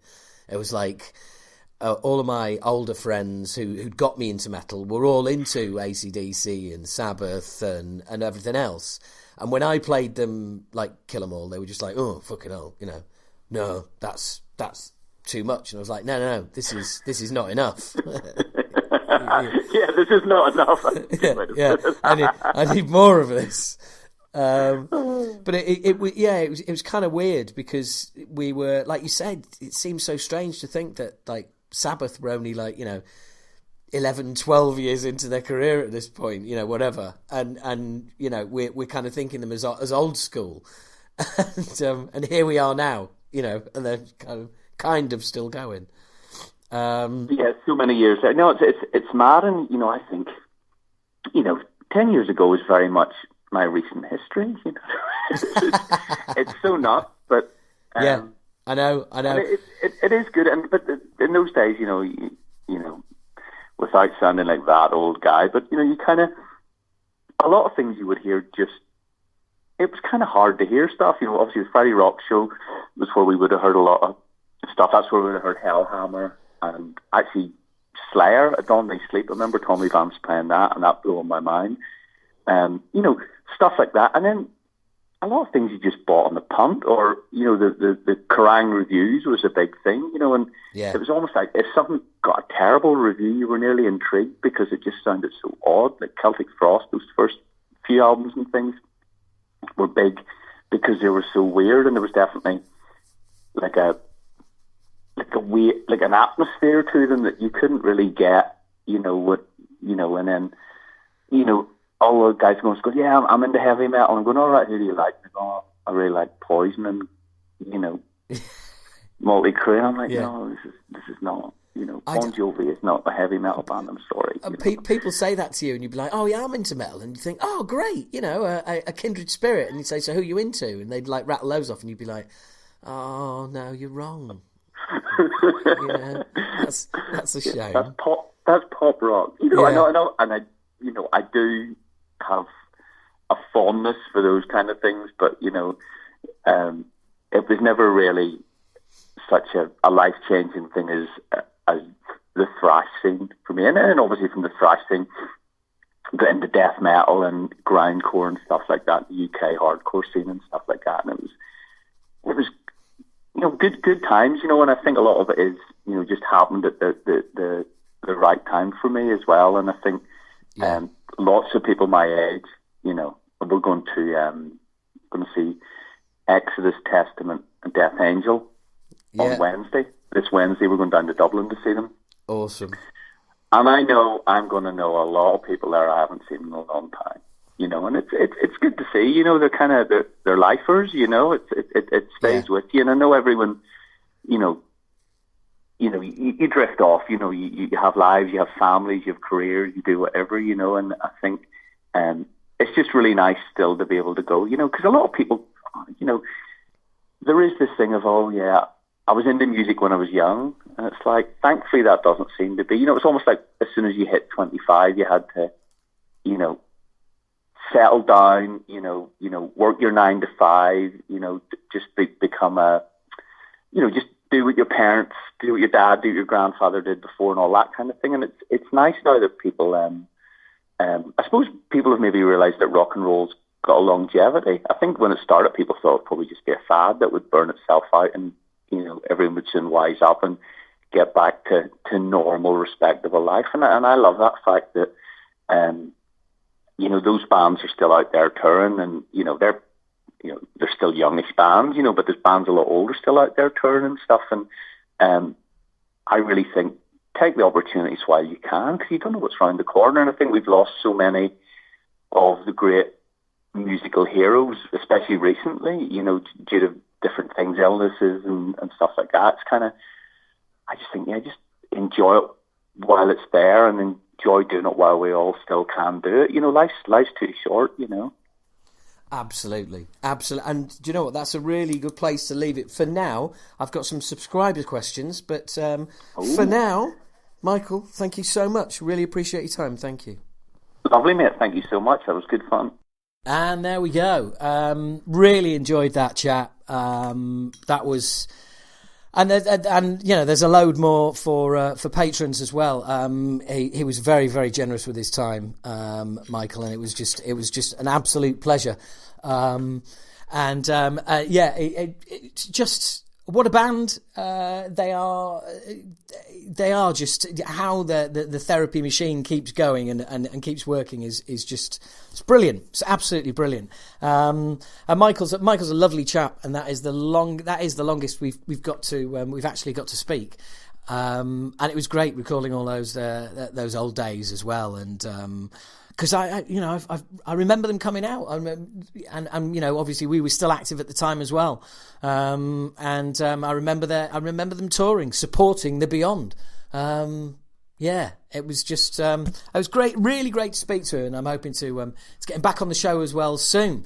So back to the stuff that is going on right now. There's a quote by Chuck Billy, and it made me think, and I wanted to kind of pick up on it because being in a band and having put an album out fairly recently, I'm still surprised by the amount of people that go, "How many is it sold? Oh, how many is it sold? How many have you sold?" And that's really, really isn't how a record success is measured. A record success is measured by social media imprint, streams. Physical sales are a part of it, but streams, downloads, social media footprint, PR coverage is all just as, if not more, relevant. I mean, I got a question recently, and absolutely no offence to this dude, and I'm gonna find out who you are, because it's a genuine question, and that's absolutely fine. And you're not in a band, so I'm not having a go at anyone, but sometimes right, here we go. Question, right, here we go. Approximately how many physical copies of the album have been sold, and how does that compare to Obnoxious and the Fear? I mean, basically, no comparison. I mean, that is literally like saying if you had a tenner now and a tenner back in 1990, can you buy the same stuff? No. There's just no comparison. It's apples. It's not even apples and oranges. It's apples and it's an apple and a steak. Okay, they're not even fruits. There is no comparison whatsoever. I mean, we would have probably done the entire sales of the Age of Entitlement the entire sales are the equivalent probably to the first week sales of The Fear or Obnoxious. I mean, it's irrelevant. It just doesn't fucking matter. Yeah, fucking merchandise is more important. How many T-shirts have you sold is a more important question. And the way you judge the success of the album is, are the label happy? Yes. Did you get a lot of press? Yes. Did it go well down in the reviews? Yes. Is it streaming strongly? Yes. Is it downloading strongly? Well, this then comes to a point, and it's a great point made by Chuck Billy in Blabbermouth, where he says, I've asked the same question going into work on the last few albums. Why do we even make records anymore when all people seem to want are singles? Thanks to the internet, many people download one or two of their favourite tracks from a record, but they don't download entire records anymore. It's tough. You've got to get out there and hit the pavement. It's like you're starting over. You have to tour, push the record. Some people may want to buy the CD but don't know where to get it. They no longer have the option of going out to a record store chain to buy it. They don't get to walk into a store, see an album and say, I can get that record right here. Cool. It's even cheaper here than anywhere else. Sorry about that. It was just a bit of a tangent. It was Chuck's tangent. Chuck is sorry, by the way. We used to sell a lot of CDs that way. Fine. Okay. So basically what we're saying is that, what he's saying is people don't even download, a whole album. And that's true. It tends to be more streaming. The weird thing is, for people of our era who've got friends of the same age who all still buy physical products, they still think that goes on everywhere, and it fucking doesn't. Oh yeah, but thrash metal, I mean, it is a bit... No, thrash metal as well.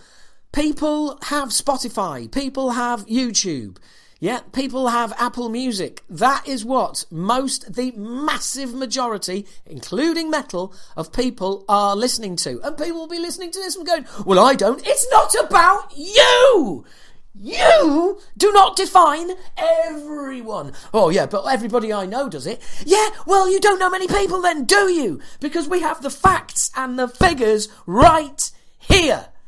Your opinion is based on who you know and what you think. It is not based on facts and numbers. And the numbers do not lie. People in metal, including thrash, stream and download more than they buy physical copies. It's just a fact. So thank you very much to all of you. With I've got the CD, I've got the album, I've got the shirt. That's brilliant. I know for a fact some people are saying that who haven't. They just want to be heroes because that's the way social media works. But more than ever, thank you very much for buying physical products. By the way, none of this is a complaint. None of this is me moaning. None of this is an old guy ranting against the internet and streaming and everything. It couldn't be further from the truth. I'm trying to get through to the people who think that physical product is still a massive thing and is still how you judge whether an album has been successful or how successful it has been. The question, how many have you sold, is redundant. Drop it. It's a waste of space. It's like asking how my fucking rickets are, or asking if I've suffered from diphtheria recently or had cholera.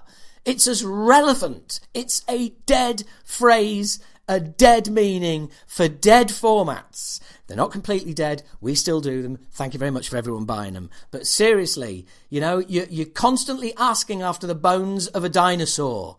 It's really not relevant when there's actual living creatures wandering the plains. Where that fucking analogy has come from, I have no idea. That is proper fucking rubbish.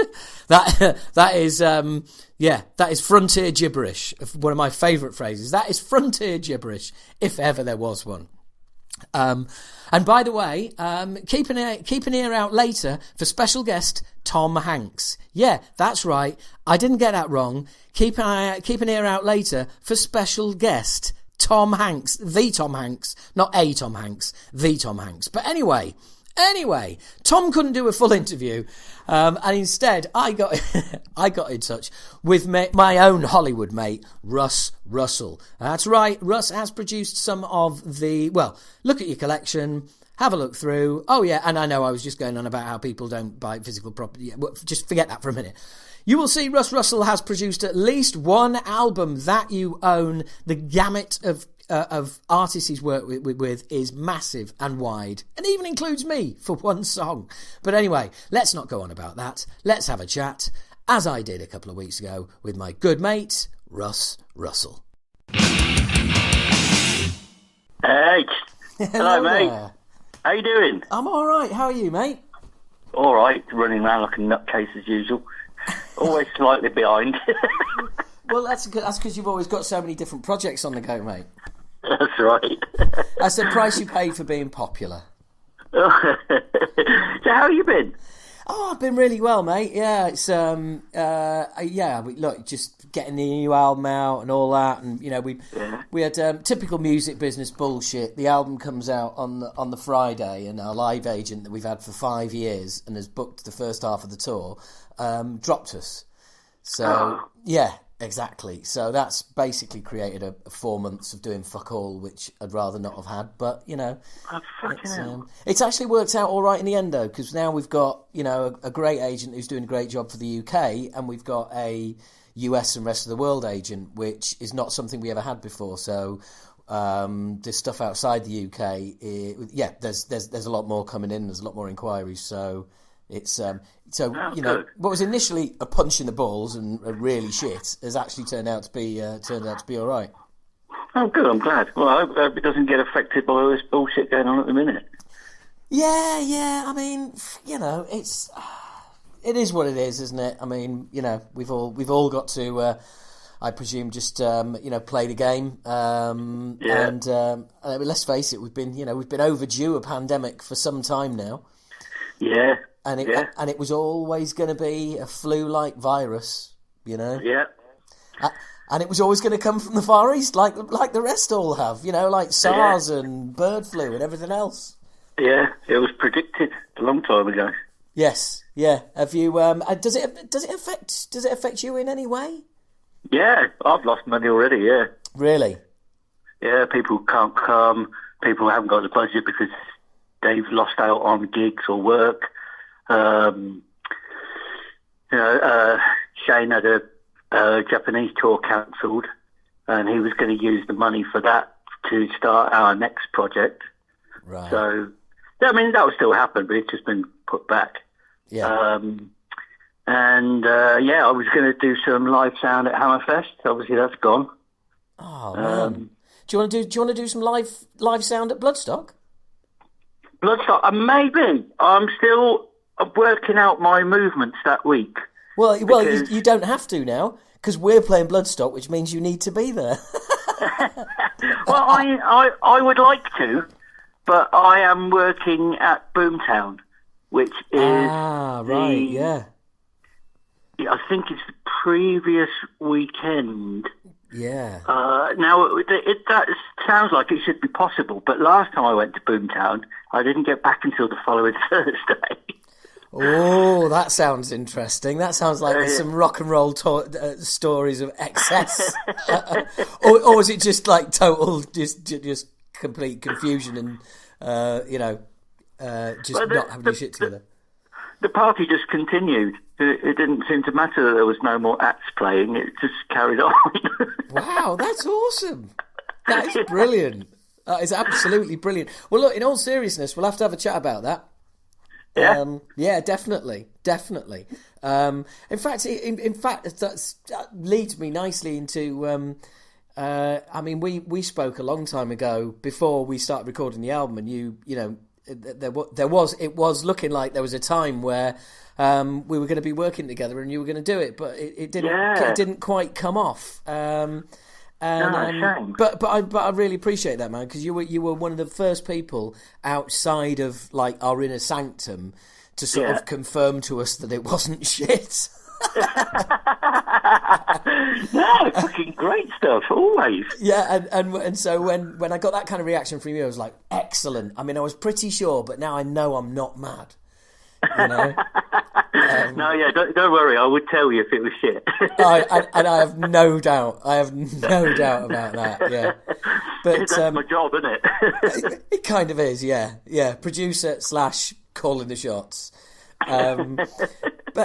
But speaking of which, I mean, I'm interested to ask you this because I'm Jace is, you know, the production on the album gets mentioned in nearly all the reviews, and Jace has been blown away by it because he's done loads and loads of stuff, but and like all of a sudden he does a thrash album and it's like, you know, it's getting mentioned all over the place, and he was like, fucking hell, this is really bizarre. But I was kind of saying to him, I think it's kind of you know, well, maybe not just thrash metal, but kind of extreme metal is they pay extreme attention to things like production. Do you know what I mean? Yeah. Finer details. Well, it's kind of where it all started, really, isn't it? I mean, the real push forward in modern heavy production all came from like the thrash areas, isn't it? Really? Yeah, I suppose so. I mean, well, kind of. Yeah, I mean, I personally, I always think back, and I think back to two landmark albums, and that's Demanufacture and Far Beyond Driven from a production point of view. Well, I think, for me, it was Master Puppets. That's what changed my mind. Oh, right, you're going back a little bit further. Yeah. To me, that was like, wow, listen to the sound of that. Listen to the sound of those drums and the sound of that guitar.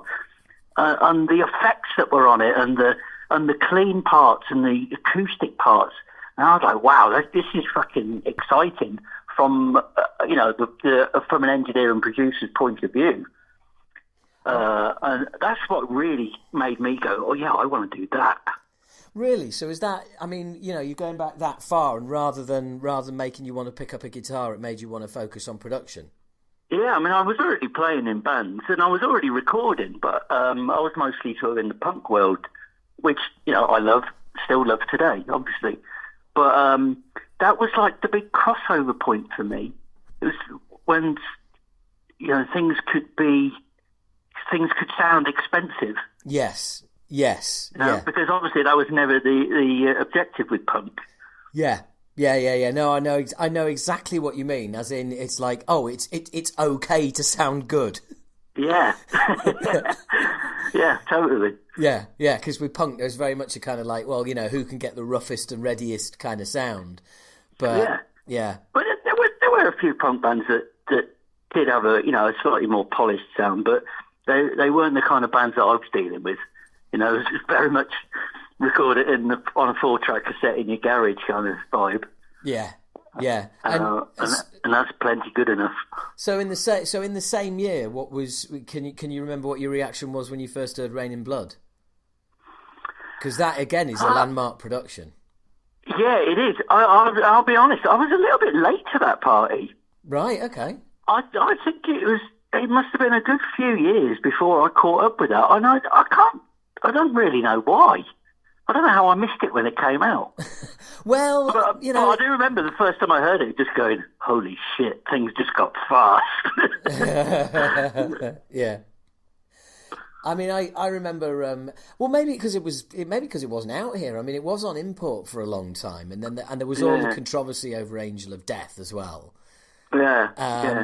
And I guess it's just it's just one of those things, isn't it? But I mean, I was always amazed by that production. I think I must have bought 3 or 4 copies of it because it was cut so loud that the stylus used to jump and scratch the fucker, and you'd go back and get another copy. But I did treasure those albums. But I'm interested that the fact that is that, like, so early you were kind of one foot in both camps, one in production and one in creation of the music as well. Did you always see your future on the production side? Yeah, very quickly. I very quickly kind of came to the realisation that I was never going to make any money out of being a punk band, and secondly, just every time I was in the studio, whether it was with my bands or with friends' bands, just hanging out in studios, I was like, this is home. I feel so at home here. And I was really lucky to have some really nice studio engineers around here that didn't mind me leaning over their shoulder and asking questions. And, there was a lot of really helpful people around. So, it was just obvious to me that, this is the path I'm going. And that is such a familiar tale as well, because that is almost the same. Well, maybe not now with people, having growing up with tech on their laptops, but back in the day, that's that hanging around in the studio and watching people do stuff and absolutely, you kind of start off making the tea and then you sort of before you know it, you're getting a drum sound. Yeah, well, I kind of missed out the tea boy bit. I mean, obviously I did make the odd cup of tea every now and again, but I wasn't kind of in that role as such. As in, I never really worked for the studio. Right. I was always just hanging out with bands. Right. So I kind of had it better than the tea boy, really, because I could sit at the desk and watch everything that was going on and not have to bug off and make everybody tea all the time. And I just kind of... I used to liken it to being the ball boy in tennis. I was always just on the sidelines and ready to help. Yeah. Ready to just dash in. Yeah. And just make myself available and indispensable. Yeah. And that's when producers started saying, "Oh, do you want a job?" Yeah, I mean that is, like you say, it's when the work starts coming to you, it's kind of like, right, okay, maybe I should do this then. Yeah. I was exceptionally lucky that it work followed work, and it just kind of snowballed. I didn't really ever have a great deal of downtime. Yeah, as soon as it really kicked off. But I'm a big fan of you make your own luck, and I think the work that you did obviously got noticed by other people, and that's that's how it started. So have you been kind of like pretty much on a not so much a treadmill in a negative way, but have you pretty much been on the production line, just projects back to back ever since? Yeah, yeah, and it can kind of run away with you a bit. You realise that bloody hell, it's 5 years since I had a holiday. It's yes. And I'm not going to as many gigs as I used to, and I'm not going to as many festivals as I used to. Yeah. Because you're just working all the time. Yeah. And, occasionally you have to just really dig your heels in and put the brakes on and go, whoa, yeah, I'd need a break. Yes, yeah. Rest which those I have ears. done more recently. And what did you do? Well, last year I took about 5-6 months out and just did tattooing. Right. Completely different part of the brain, Yeah. That was really good therapy. And I wish I could have carried on doing more of that, but unfortunately I had an accident and I couldn't assume the position that you need to do that work. Oh no, what happened? I slipped over on some black ice just before Christmas, not Christmas gone, the Christmas before. Broke a rib and damaged my diaphragm. Ow. And it was a long time before I could sort of bend over into that position you need to be in to tattoo people. And by that point, I was also a little bit skint because I hadn't been able to work at all. And it was a bit of a run of bad luck. I had 2 albums that were cancelled. So that was quite a big chunk of money that just disappeared. And I was like, shit, I really need to get back to work properly. So I haven't had time since to do it much more in the tattoo world, but I do love it. That's well. First off, I've bust quite a few ribs over the years playing football, and I think unless you're talking to somebody who's ever cracked or broken a rib, you can't. No one can understand the discomfort and agony. The first 2 weeks were horrific. Oh, just breathing, and you can't. You can't lie down at all. Because like you lie on your back and you don't realise that. Yeah, but that's where your rib cage attaches. Yeah, well, I broke it round the back. Oh no! Ow. Yeah, sort of just sort of under my arm, but it's more around the back. Ow. And yeah, it wasn't good. Oh mate, that is horrible. That is horrible.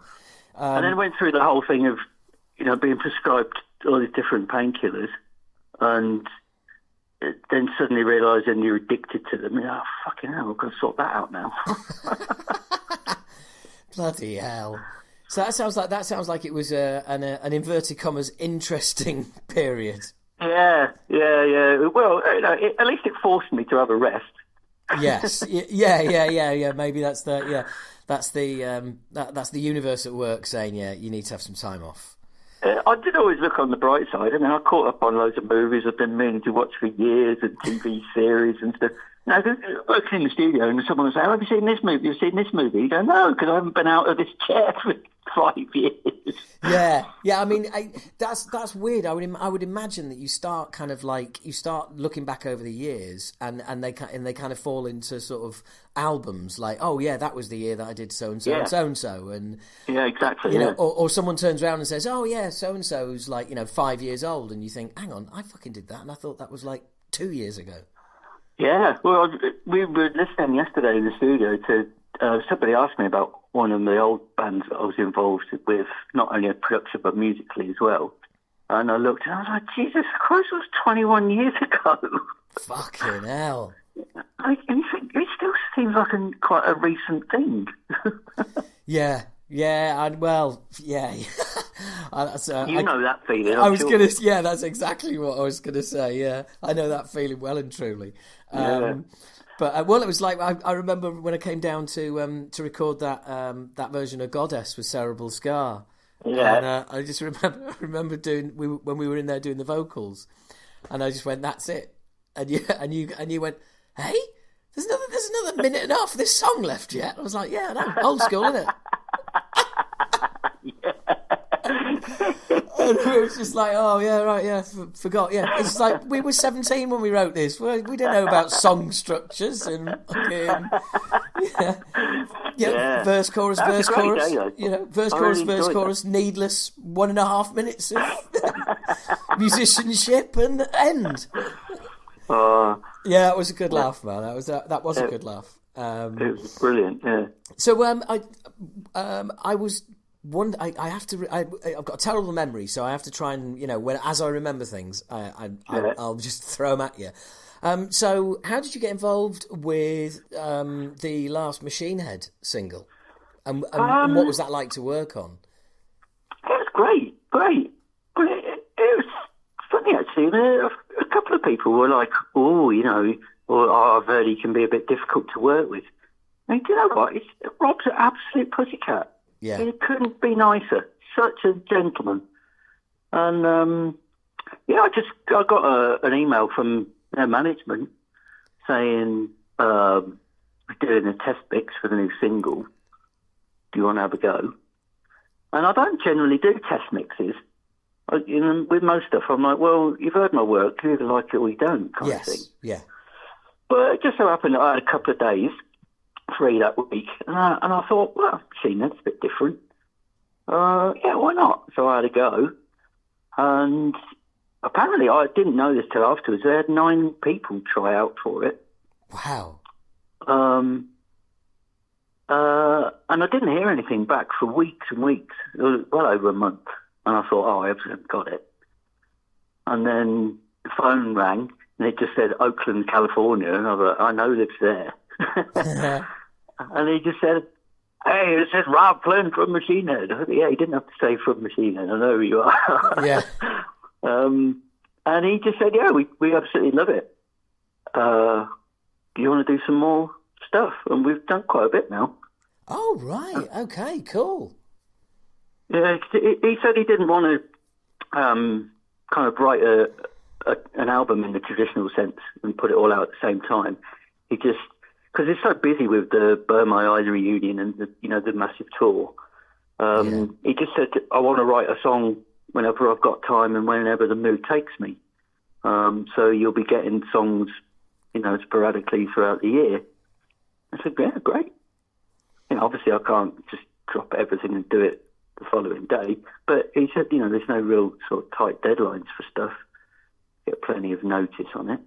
Well, that's quite cool, isn't it? Because you haven't got that. You haven't got that label pressure. You haven't got that. Look, this is the deadline. The tours are all booked. Festivals are waiting. That's the cut-off. And from his point of view, he can pick any sort of style or mood that he fancies and just do one-off track without having to worry about, does it fit into the flow of an album? Yeah. Do I need to write more songs like this? So I think it's quite liberating for him. He's really enjoying it. And it seems to be doing really well. People are really digging it. Although, as ever, there seems to be something about them. They're very polarising. People absolutely fanatically love it or throw their toys out of the cart about it. Or throw a pint of beer over the mixing desk halfway through. Yeah, that was a fucker. Jesus. Oh, mate, I tell you what, I can't believe that those beers are expensive. Do you know what I mean? Who the fuck is wasting like 12 quid on a beer to throw? Hooligan. Yeah. But that's a really interesting way of working. I mean, and so you're have you done anything? Have you done anything else, or is there are you just waiting on the next bits and pieces to come through? Yeah, we've done quite a bit of stuff. I think I can say this now. It was under wraps for a while, but I saw he announced this the other day. He's working on a solo album as well. Right. Well, some would say the last Machine Head album was a solo album, but let's park that. This is a different vibe. It's something he does for charity every year on his birthday. He puts together a band of friends, all different musicians from around his area, and they just do cover versions. So he's now decided they've been doing it for so many years. They've got quite a repertoire now of songs that they do. So he said, let's record it and put it out as an album. And why not? I'm not at liberty to say which songs, but it's a brilliant selection of songs. Oh, right. Okay, cool. That I'd be interested in hearing, definitely. Because it's really well done. Some of the best cover versions. I'm not a massive fan of cover versions most of the time. But I think if you kind of make it your own, do something a bit different with it, or just get in some absolutely staggering musicians who can really play the shit out of it, But it's really good album. It's not a whole album yet. I think he's going to record some more stuff after he's finished with some of this touring. But he said the other day on Facebook about all the different influences and different stuff he's been doing, including some hip hop, which I haven't heard yet. I'm interesting to hear that. Well, I mean, I've kind of heard his sort of his obviously his kind of like rap metal kind of hip hoppy attempts over the years.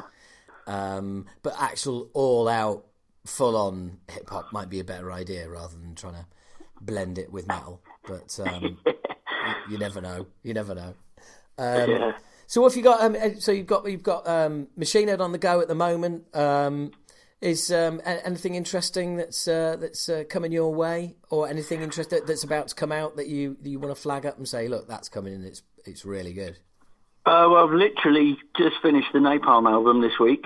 Oh, really? No, last week. Sorry. done the final master on that at last. It's been a long time happening. Well, that's awesome, because basically that was pretty much the album that I was kind of hinting at. Yeah. So you're finally done, are you? Yeah. I bloody hope so.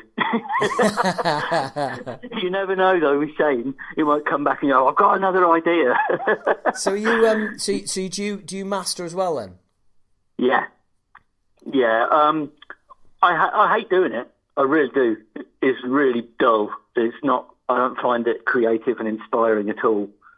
It's far too. I don't know. It's like. It's almost like an office job, the amount of bloody paperwork you have to do to go with everything. So is it also, do you export the stems and master from that? Yeah. Well, actually, I do in different ways. It depends on the project. But this one, because I've got two studios, the one that you came to, and I've also got one in the back of my house. And this time I've mixed it and mastered it at home instead of in the studio. Did that help with the boredom? It takes a certain discipline to work at home. Oh God, yes. Oh yes. But I'm lucky. It's not actually in the house. I'm in a separate building down the end of the garden, so I am kind of isolated at least. Yeah. And there's no interruptions really. But yeah, it's a great little cozy. I call it the red room because the whole room is bright red. That's got to be a weird room to spend a lot of time in. I find it really relaxing. Some people walk in and go, "Whoa, it's like being in the fires of hell." Yeah, maybe that's why I find it so comfortable. And presumably the new Napalm is just like, as always, just completely ripping your face off. Yeah, well, yes and no. I mean, they've gone even more diverse than they have on the last couple of albums. We've got some very melodic mid-pace stuff, really catchy, proper sing-along tunes. Shane's done a lot more vocals on this album. His vocals have been coming on leaps and bounds over the past few years. He'd never really sung before, apart from the odd bit of shouting. And when we did our project, Tronos, when we did the album, we were looking around for singers for ages. And we had a few bits of interest from people, but nobody could commit the time to it. So we decided we were going to just demo the vocals ourselves, so at least we could give them to people and say, "This is what we want." And he started singing. And I said, "Mate, your voice is really good." And kind of the more he sang, the stronger he got and the more ideas he got. Right. By the time we got halfway through the album, I said, "Well, we don't need it singing. You're doing it." And so he became the main vocalist for the project. And we went back and re-recorded the first tracks that we'd done, and it turned out really good. So now he's got this new sort of confidence in his voice, and he practices a lot. Having two small kids, he sings along with them, nursery rhymes and stuff all the time. Been singing like all day, every day to build his strength up. And now he's got a killer voice. It's really good. That's awesome. That is awesome. And I think it's exactly, you hit on a really important word there with vocals, which is confidence. Yeah. It's like, if there's one thing that you need when it comes to working in the studio, it's confidence, no matter whether you're a singer, a bass player or whatever. As you and I know as well, some people get that, that red light fever, and that you can be a great musician, but for some reason the studio is like not your environment. Yeah, and also I think a lot of the time people freak out when they hear themselves back the first time. Oh, God, oh my God, is that me? And a lot of people hate the sound of their own voice. Yeah. And until maybe it's actually sort of put into a mix with the appropriate effects or whatever. But when people first hear their own raw, loud voice back in the studio, they go, "Oh my God, I don't like it." And I've seen a lot of people have a bit of a wobble at that. But yeah, as soon as he got over that first initial hurdle of, oh, actually, it's not bad, is it? And that was it. He just grew and grew. I mean, have you heard that Tronos album we did? No, I haven't. I've got to admit, I haven't. There's a track called The Judas Cradle. You should check out the video for it. It's a lined-in video. And a massive, epic song. And that's Shane doing about 90% of the vocals on it. I will definitely check that out. And I'm kind of, obviously I've got a dog in this fight, but I'm interested to find out, when you're working with a vocalist for the first time, presumably there is a feeling out process where you're kind of like, because it's like, you may have somebody there, you've heard their albums, but it's the first time you've worked with them. And then they go in the booth, and it's like either you're kind of like you're expected to be blown away, and then you think, oh right, shit, no, actually this is going to be pieced together word by word. Or you might have somebody where you're thinking like, well, this might be a bit hard work, but it turns out they just smash it. It's got a bit and everything in between. Is it a bit of a sort of feeling out process? Yeah, exactly. That's a very good way of describing it. Actually, it's working both ways as well. They learn what I'm looking for, and I learn how they work, because it is different with every singer, and indeed with every album or even every song. Some songs might get belted out in one go, or it might be divided up into verses and choruses, or it might be one line at a time, or it might even be one word at a time sometimes. It totally depends on what's going on and the person and what kind of frame of mind they're in and how punishing the song is. So, you've both got to kind of find out, because some people say, well, how do you want to do it? I say, well, it's not about how I want to do it, is it? You've got to open your mouth so the words come out. How are you most comfortable? Let's find out. Let's have a run through of the song, but don't kill yourself on it. Yeah. And then we'll just see, have we got to divide it up line by line or verse at a time, or how's it going to work? And quite often, especially if it's a full album project, I'll get the vocal mic set up as quickly as possible, rather than, I hate leaving all the vocals till the end. I think it puts too much pressure on a vocalist. Thank you very much. I've been waiting for somebody to say that for 30 fucking years. So, I mean, really, as soon as there's enough music down to sing to, I'll be like, right, come on, let's start the vocals now. Yeah. Try and spread it out over as much time as possible. Oh, there's nothing worse than having a band member turn round after, like you've got like 80% of the music done. There's nothing worse than a fellow band member turning round and going, right, you've got to spread some magic over this. Don't fuck it up. Yeah, the classic, don't fuck it up. Yeah, exactly. Yeah. The classic complimentary encouragement. Yeah. Someone says, just watch some dickhead come and ruin it now. But thanks, yeah, brilliant. But you're absolutely right. I've always felt that. I've always felt that pressure. But also I think I kind of like, I default to, I'm really, really, really collaborative. Like I want to be. Do you know what I mean? It's like I'm going to go in there and the song's demoed, and and there's a few ideas of bits and pieces I want to do, but. Any ideas that whoever I'm working with, any ideas you've got, throw them in. There are no, the old classic, there are no bad ideas.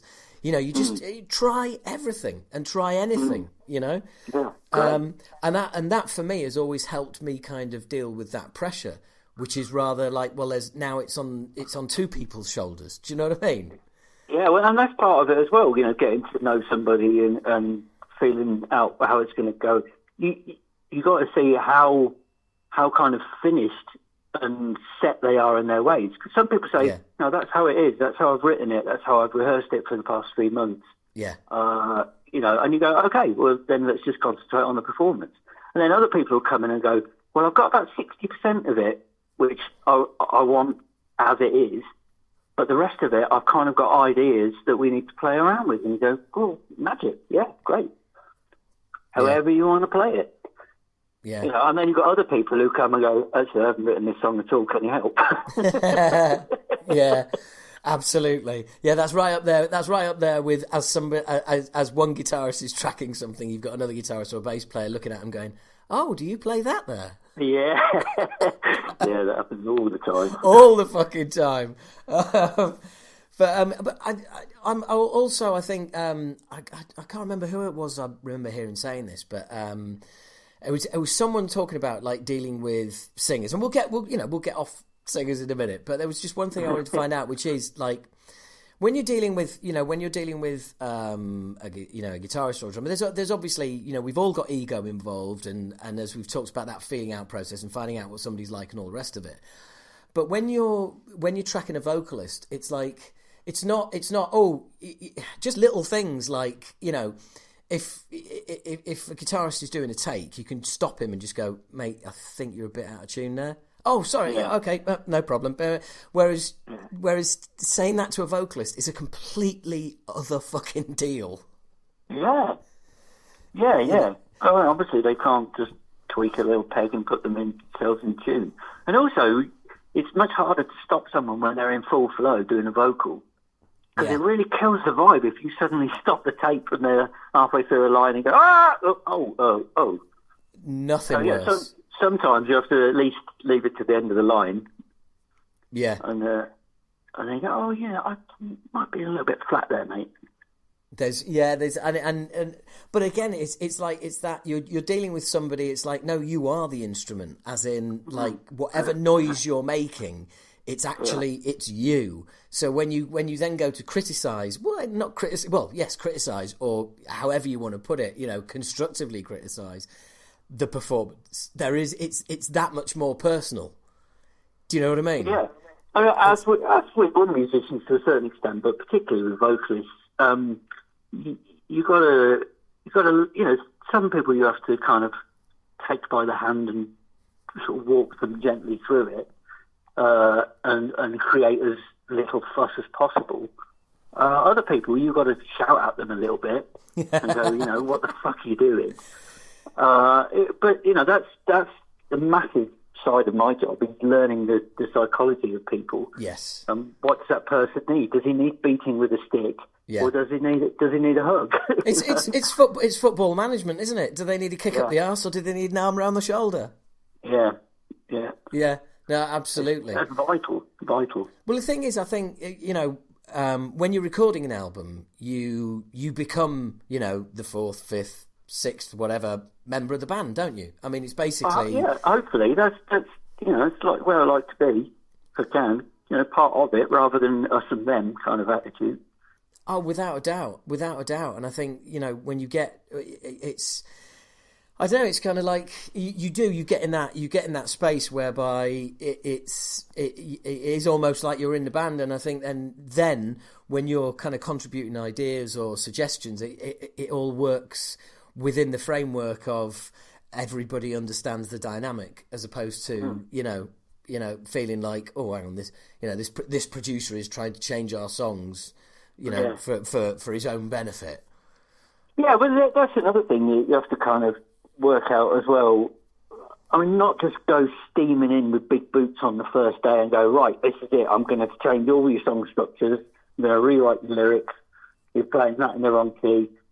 You've got to be very gentle with those kind of brutal changes to someone's music.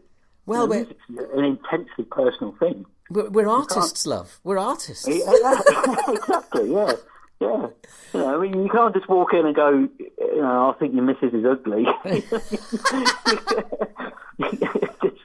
You've got to be a bit careful how you say things. Yeah.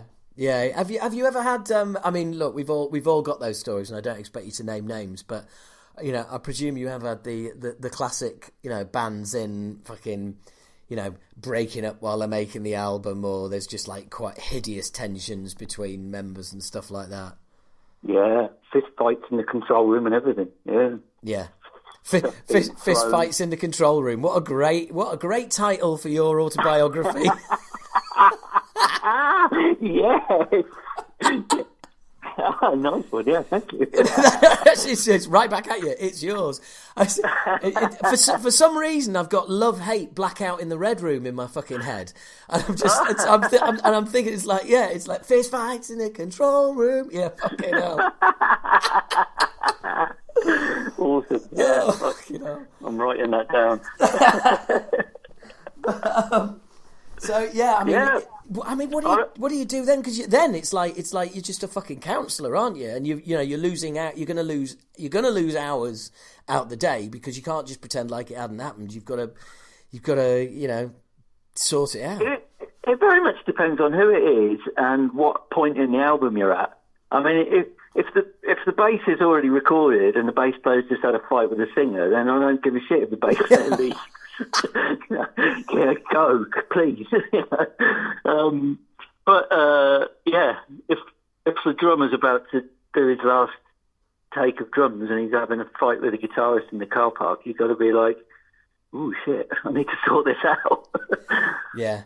Yeah, but sometimes, come on, lads, what the fuck are you doing? Get a grip. Just focus on what's important here. Or go, come on then, lads, tell me what's going on. Can I help? Yeah. Yeah. Or both of you just fuck off and sort it out. Yes. Yeah. Yeah.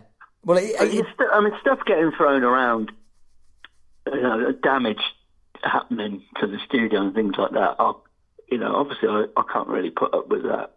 Yeah.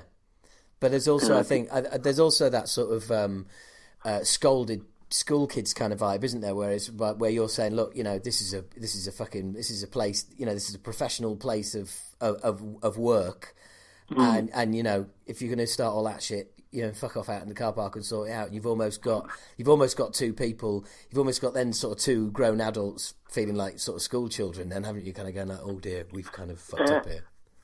I did work. I wish I could name names because it'd be funny, but I can't name names. But there was one band in particular, and that's how they sorted out all arguments, was by going out in the car park and punching each other. and it worked.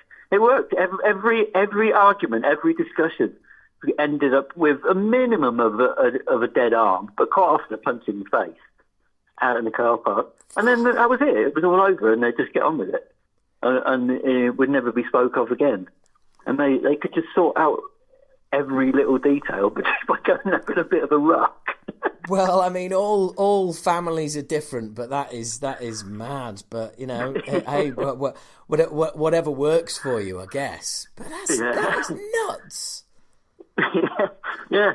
Oh, I think at one point they all had black eyes. It was hilarious. Fucking hell, that's ridiculous. Yeah. Have you ever had a situation where you've gone like, you sort of got halfway through a session or whatever, and you just gone like, look guys, whether it's it's a fractious relationship within the band, or the songs out there. I've been responsible for people being fired from bands. Really? If you kind of see it from the outside, and you think that guy has contributed nothing to this album apart from negativity. Right. He hasn't written any good parts. He's not even a good player. All he's done is sit there and bitch about everybody else, bring everybody down, and add this really nasty fucking black cloud to the whole experience.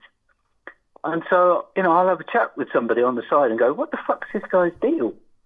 He's not responding to any of my either kindness or big stick treatment. He's just basically saying fuck the world and fuck everybody and fuck this album. I'm like, what the fuck are you going to do with this guy?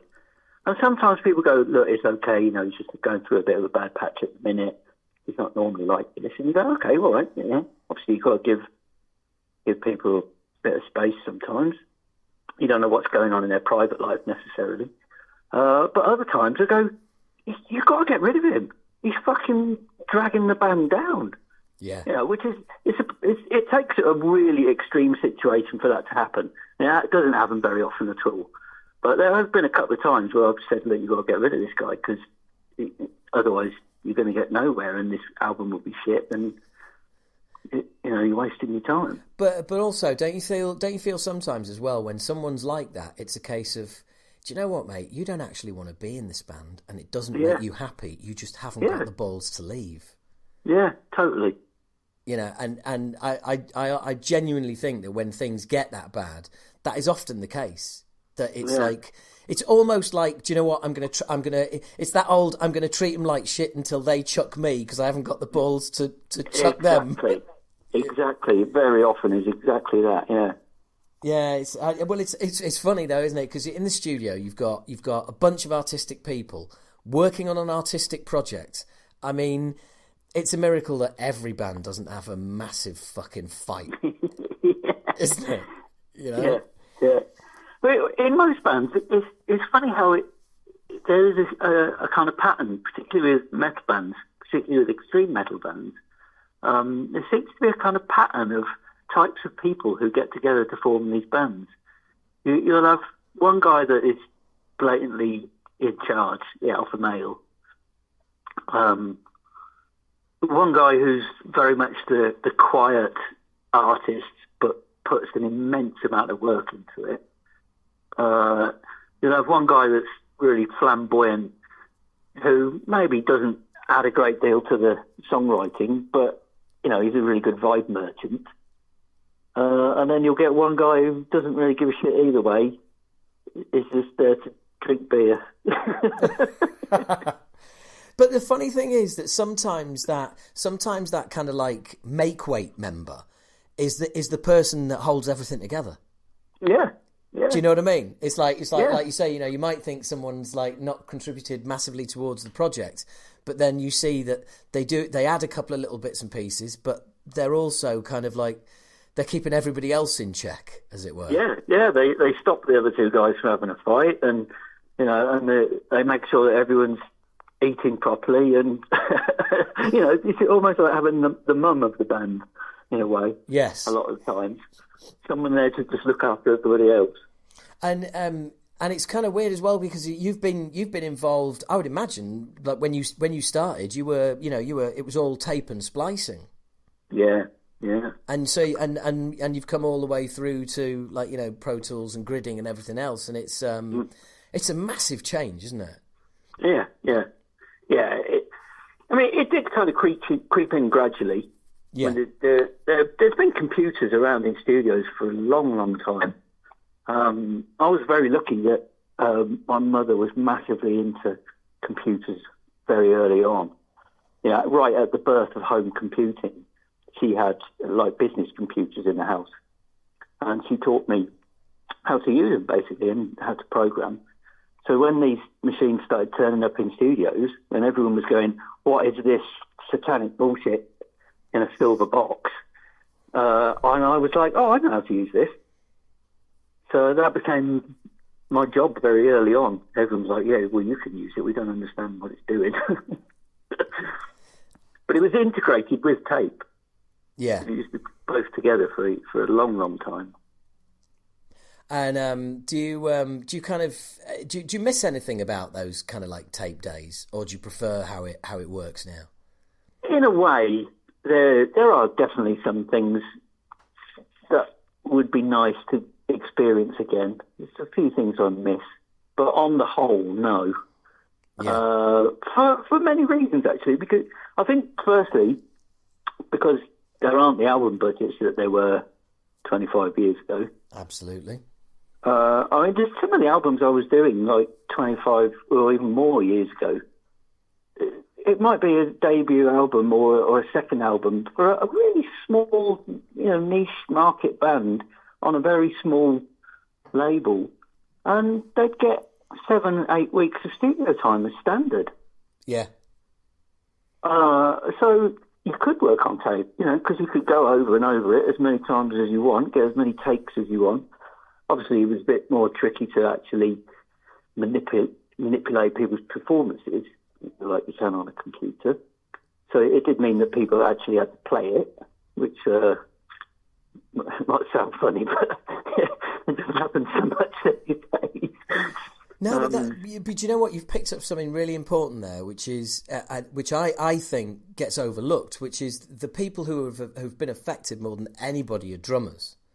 You know, Mark, our drummer, is listening to like Obnoxious and our album from '90, and there's like a 9-minute song on there, and he's like, oh, it's he's like, sorry, I was going to do the old Geordie accent there, but he's like, he's saying like, he speeds up like towards in that section and stuff or whatever, and it's like, yeah, mate, that was one take. It's a 9-minute song, and he's like, it's like he can't get his head around it. What? Why would you play? Why would you do it? Because we fucking had to. And you do still get it a little bit, but I remember the feeling of excitement of looking through the window when you're watching a drummer get to the last 30 seconds of a 9-minute song. Yeah, and thinking, don't fuck it up, don't fuck it up, don't fuck it up. Come on, you can do it, yes. And he finishes and the whole room erupts as if there's a goal been scored. Yes. Yeah. You do still get it a little bit, but not like that. But you used to get the other side of that, where it's like he's there, and there's a stick drop or something like that, and it's just producer with head in hands, and all the band are looking at him going, "Can you save it? Is there any way?" No, start again. And he's like, oh no, fucking hell, yeah. I mean, you could always cut the tape, and you can always drop in, but much harder, obviously, than having a computer. Oh God, yeah. I mean, because I remember attempts to drop drums in when we were working on our albums back in the day, and it was just like horrific, basically. Yeah. Absolutely horrific. But yeah, there is still that. I know what you mean. That kind of that vibe about a take, but also I think look, Pro Tools are essential. You've got to use them, all the rest of it. And I think it's just a case of, especially with vocals, I'm very much a case of, look, yes, we can cut. You can cut and place the chorus, but I want to do at least 1 or 2 lines of that 4 to 6 line chorus differently in each section. Do you know what I mean? Yeah, I'll quite often, maybe copy a backing vocal or a double track, but I'll always say, like, oh, come on, let's do at least a whole lead line, so that it's not just the same as the chorus before. Just some different inflections here and there. Yeah. And traditionally, if you got 3 choruses in a song, the last chorus was always whooped up a bit anyway. Yeah. And I think I think it's also one of those tricks that we do whereby listeners might not necessarily notice it, but what they would notice is if you cut and pasted the chorus and it was just the exact same chorus, they would notice that. Yeah, it's a feeling, isn't it? It's a subtle thing sometimes, but it does make a difference. Yeah, absolutely, and I think subtlety is almost like a lost art in metal production as well. You can end up just chasing that ultimate crunchy guitar sound, that ultimate this, that ultimate that, and I think it's about creating a sound that's right for that album, for that band. Yeah, and the song, work on the song rather than on your kick drum sound for 2 days. Absolutely. I mean, obviously, you still have got to do that, but I think I think the emphasis is in the wrong place quite a bit these days. People start at the left of the desk, start with a kick drum, and kind of that's like the first port of call. Well, hang on a minute. What about the song? What about the vocals? Surely that's like the focal point, really. Well, the everything has to serve the song, doesn't it? And ultimately, sometimes you have to kill your darlings. Sometimes you have to. I mean, I know. In the when we started mixing our album, my favourite line of lyrics doesn't appear on the album because I'd done something.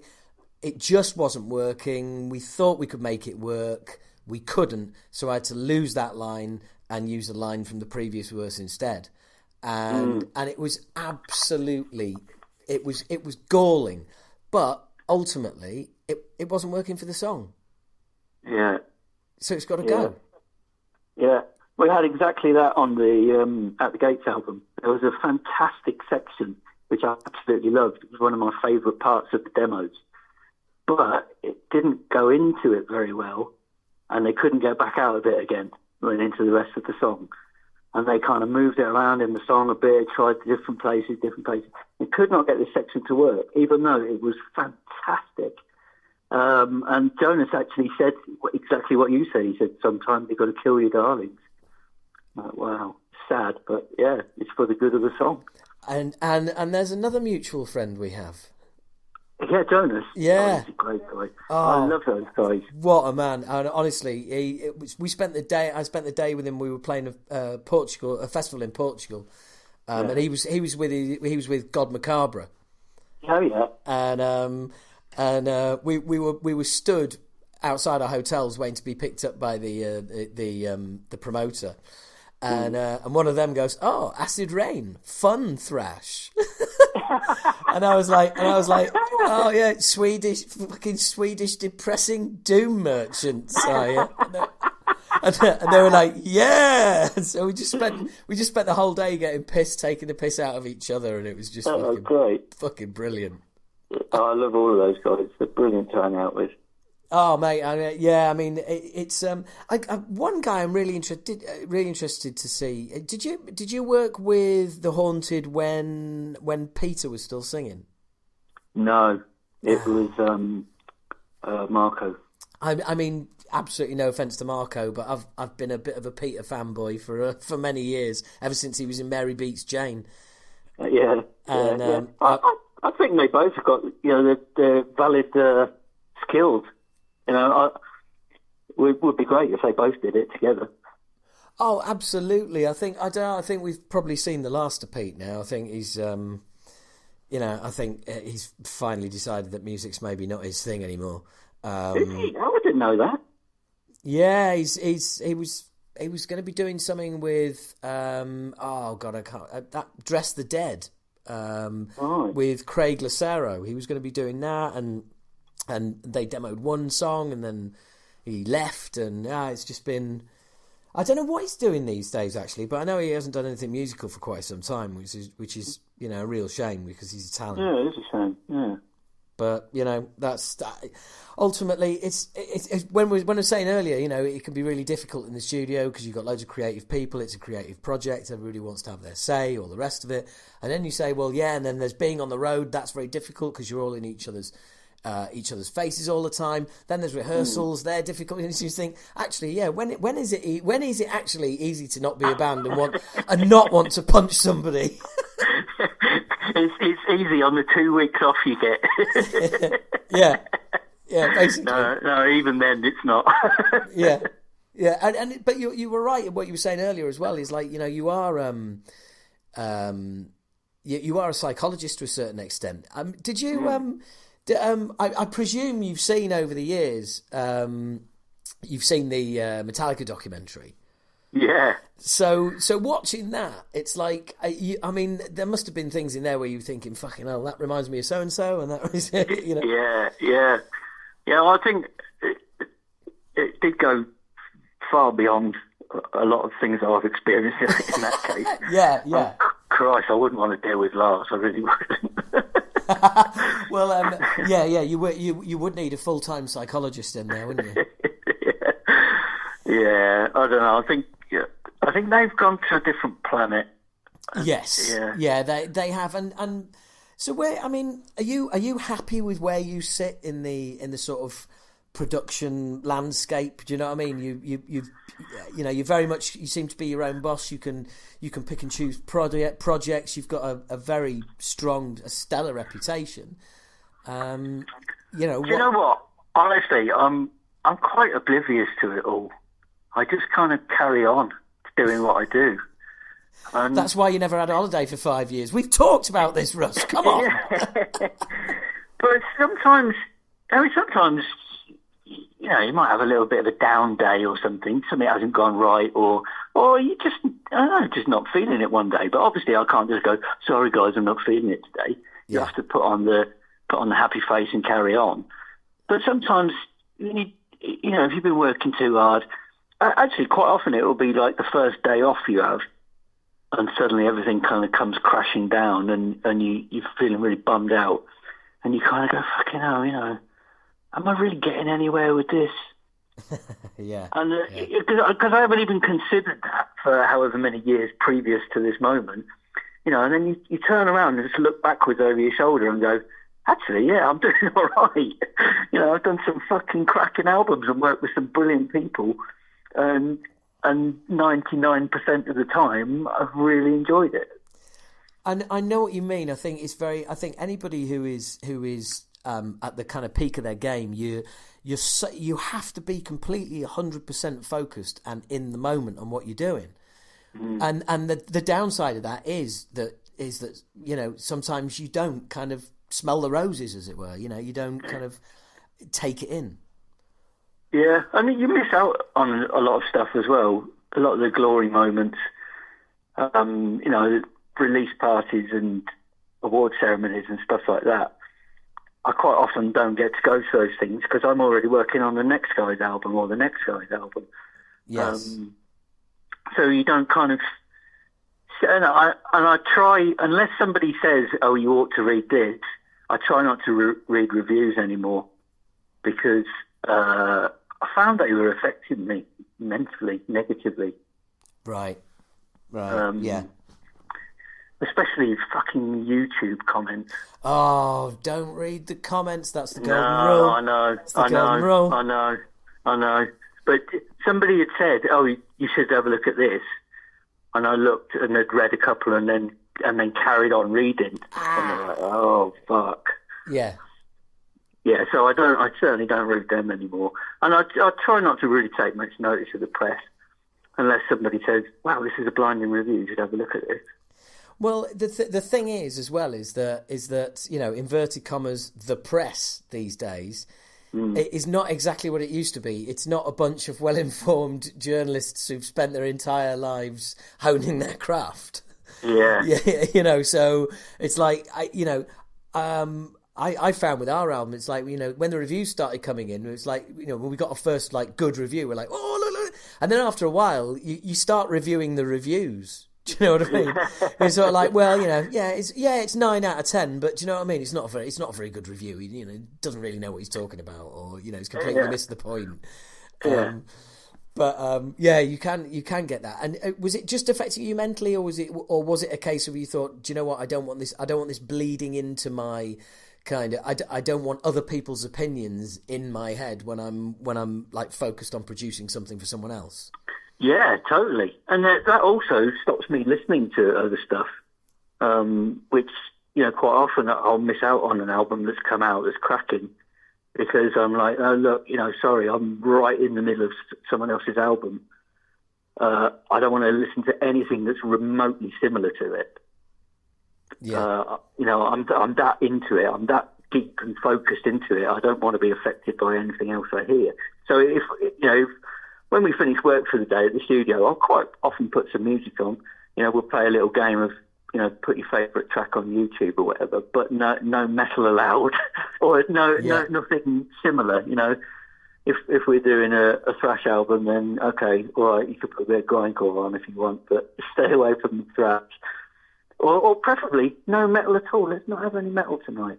And it's amazing when you see people's other musical loves come out, because obviously we've been working together all day on something that's so fucking brutal and heavy, and then the guy who's just screamed his lungs out will go, oh, I love Earth, Wind and Fire, check this out, and you go, fantastic, I love that.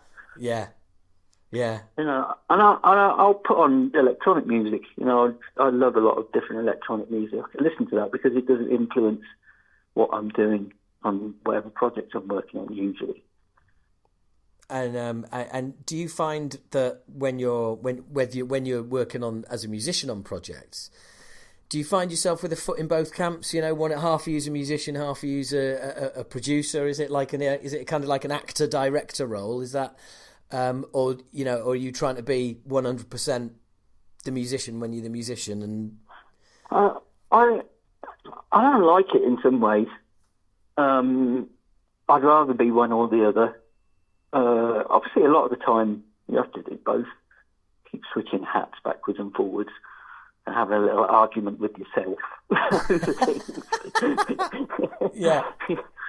And you suddenly realise you're doing it out loud and everyone's giving you funny looks. Yeah. As you try and kick yourself up the arse. Yeah. Come on, Russ, pull it together. What are you doing?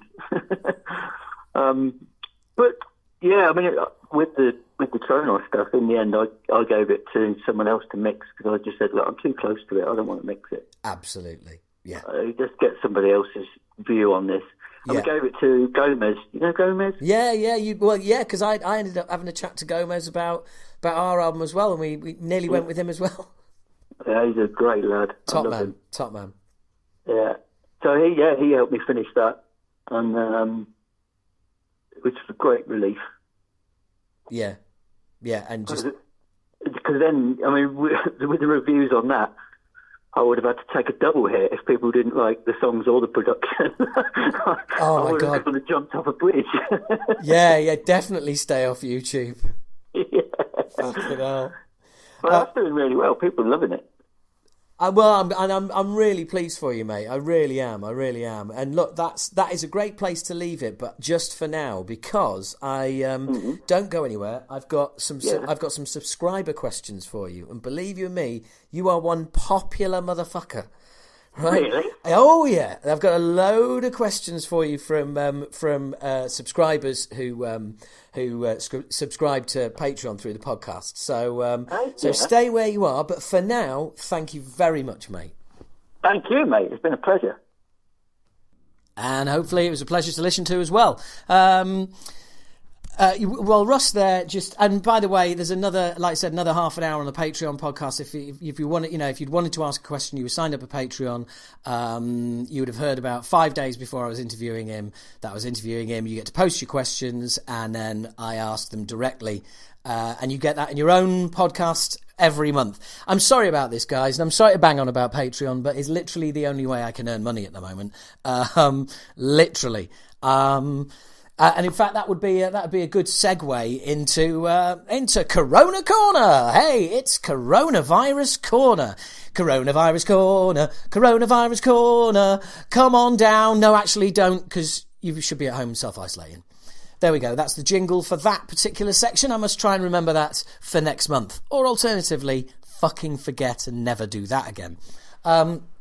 So, moving on from my begging bowl about Patreon, and look, I'm just going to gloss over this quite quickly, but yeah, I mean, basically, all of the quizzes I organise and do, they're cancelled. Comedy gigs cancelled. The band, we've announced a tour, but shows are going to need to be rearranged one by one. And basically, so yeah, no money coming in. The only money I've got coming in is through Patreon. I'm not trying to, this is not a begging bowl, and I'm not, that's just the way it is, okay? So if a few of you want to sign up for whilst we're locked in, that would really help. And there's I think there's over 200 posts. There's so much stuff to download. Sign up for a month, download loads of shit, okay? Sign up for 1 month, okay? Download loads of shit, and then fuck off again.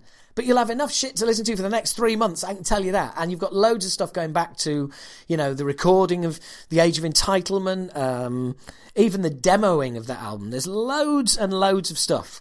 So there you go. Look, that's my pitch, and I'm sorry for doing it.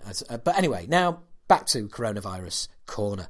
I mean, there's been a lot of speculation what's going to happen. I mean, I think we're going to start seeing festivals go. I'm fingers crossed. I really, really, really do not want to see Bloodstock go. I really don't. Because if we miss out on main stage this year, I don't think we're going to be getting it next year. Because times move on. There'll be another band with a new album out who deserve the chance. It's not me having to go at them or moaning in any way. It's a state of affairs. It's a state of fact. So really don't want that to go. Any of the other dates we can rearrange, but really don't want to miss out on Bloodstock main stage. Fucking hell, it's a fucking dream. I'm 49 years old. How long have I been waiting to play on a main stage festival arena in the fucking outdoors? This is something I've never done. I've never done a gig outdoors, and it's like I'm constantly being fucking... I'm supposed to do one in 2017, headline the second stage at Amplified. Rained off. It just never happens. So, but anyway, look, it's not all about me. It's not all about Acid Rain. It's all about you guys as well. We're all stuck in. We're all trying to do our best. Now, if you're like me, I've got mild symptoms, but I'm still self-isolating. And, you know, I don't feel worried by what's going on, but we've all got somebody to worry about. You know, I've got an 83-year-old mum, and she's slap. I mean, she doesn't have underlying health conditions, but she is slap bang, obviously being 83 in the high risk category. Now, whilst it might speed up my inheritance, I don't want to see the back of her just yet. And it is a worry. And the other worry is I'm same as you guys, you know, except no money coming in, but I'm self-employed, but I'm a freelancer. So all the breaks that they're giving for self-employed, oh, no, you don't have, there's no VAT payable. Oh, we're freezing, we're freezing business rates. None of that helps me. Oh, if you've been laid off, yeah, that doesn't help me. I'm a freelancer. So basically, I'm just going to have to sit and burn through savings until all this is over. And as some of you are, maybe many of you. So yeah, I mean, that's the way it is. We've all just got to hunker down and do this. But this is the moment for our generation, for generations coming behind us, where we learn about hardship. Because once this is over, it is not going to be like flicking a switch and everything's back to normal. There is going to be thousands, millions unemployed. There's going to be loads of businesses that is gone. It's going to take a long time for everything to get in motion again. And I know everybody's saying, oh, as soon as this lifts, everyone's going to be out, going to restaurants, going to cinemas, going to gigs, if they've got the money. Because after 3 months of nobody earning any money, there's not going to be a lot of spare cash around.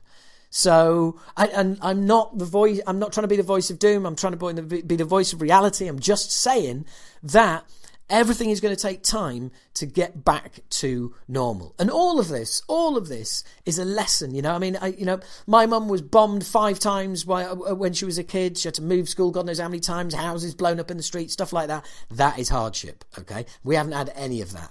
All of a sudden, this is landed. This is hardship. This is our moment where we get a little fucking reminder of what's important in life and not to take things for fucking granted. And hopefully, that's what we're all doing. I know it's certainly made an impact on me. That's for sure.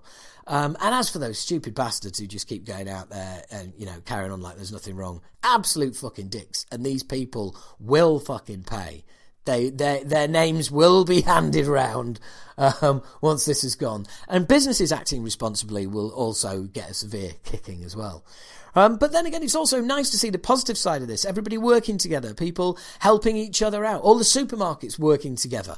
And as for you fucking hoarders, as for you people going out and fucking buying shitloads of bottled water, what's wrong with your fucking tap, by the way, you daft cunt?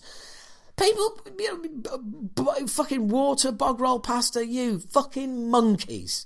Seriously, you should be locked in all the time. But anyway, look, I don't want it to be negative. I want to thank you all for tuning in. I'm going to be getting a load more podcasts, a load more content out. That's what I'm trying to do. Sign up Patreon if you can. Obviously, that'd be great. If not, don't worry, just spread the word. Please help spread the word about the podcast. That would be a huge, huge, huge benefit. Thank you. Talking Bollocks, ending in a Z. It's Talking Bollocks, all one word, ending in a Z instead of an S. That's the Twitter handle. Talking Bollocks at Facebook. And yeah, join social media, follow us, react to the episode. Let me know who you'd like an interview with, and I'll completely ignore it. But in all seriousness, guys, I love doing this. I love having you guys around. And now it's time to finish off with this month's special guest, which is Tom Hanks. Now, I'm a big fan of the Commode and Mayo podcast, the movie podcast, and by the way, movie podcasts may well be coming soon. Check that shit out. So they had Tom Hanks on. Now, Tom Hanks plays Mr. Rogers in A Beautiful Day in the Neighbourhood, which is a movie that I watched before Christmas and was just insane. Because basically we never had Mr. Rogers on TV growing up in the UK, whereas in the States he was ubiquitous. He was just there all the time. Kids grew up watching Mr. Rogers on TV. Now, I know of Mr. Rogers because of American references through most thrash bands being American when they first, and that whole Mr. Rogers thing. I knew there was something there. So when I heard this story, I watched the movie. It's an absolute mindfuck. It really is. I'm not going to tell you what it is, but basically, Tom Hanks plays the part of Mr. Rogers, who was a very unique children's entertainer. And not in a Jimmy Savile type of way. Take your mind out of the fucking gutter, right? He was just a very, very nice, caring man, and there was nothing more to him than that. The movie is odd. Some people absolutely love it. I found it a bit of a curiosity. I'm going to watch it again. But anyway, here we go. This is Tom Hanks giving you a little bit of an uplift into the next few months of self-isolation. Thank you very much, everybody. I'm going to hand you over. Speak to you soon. Here's my mate, Tom.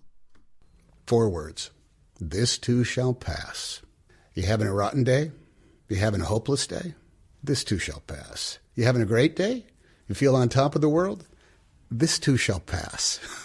It evens out. Life is a big bell curve. No matter how dark, no matter how wonderful, this too shall pass.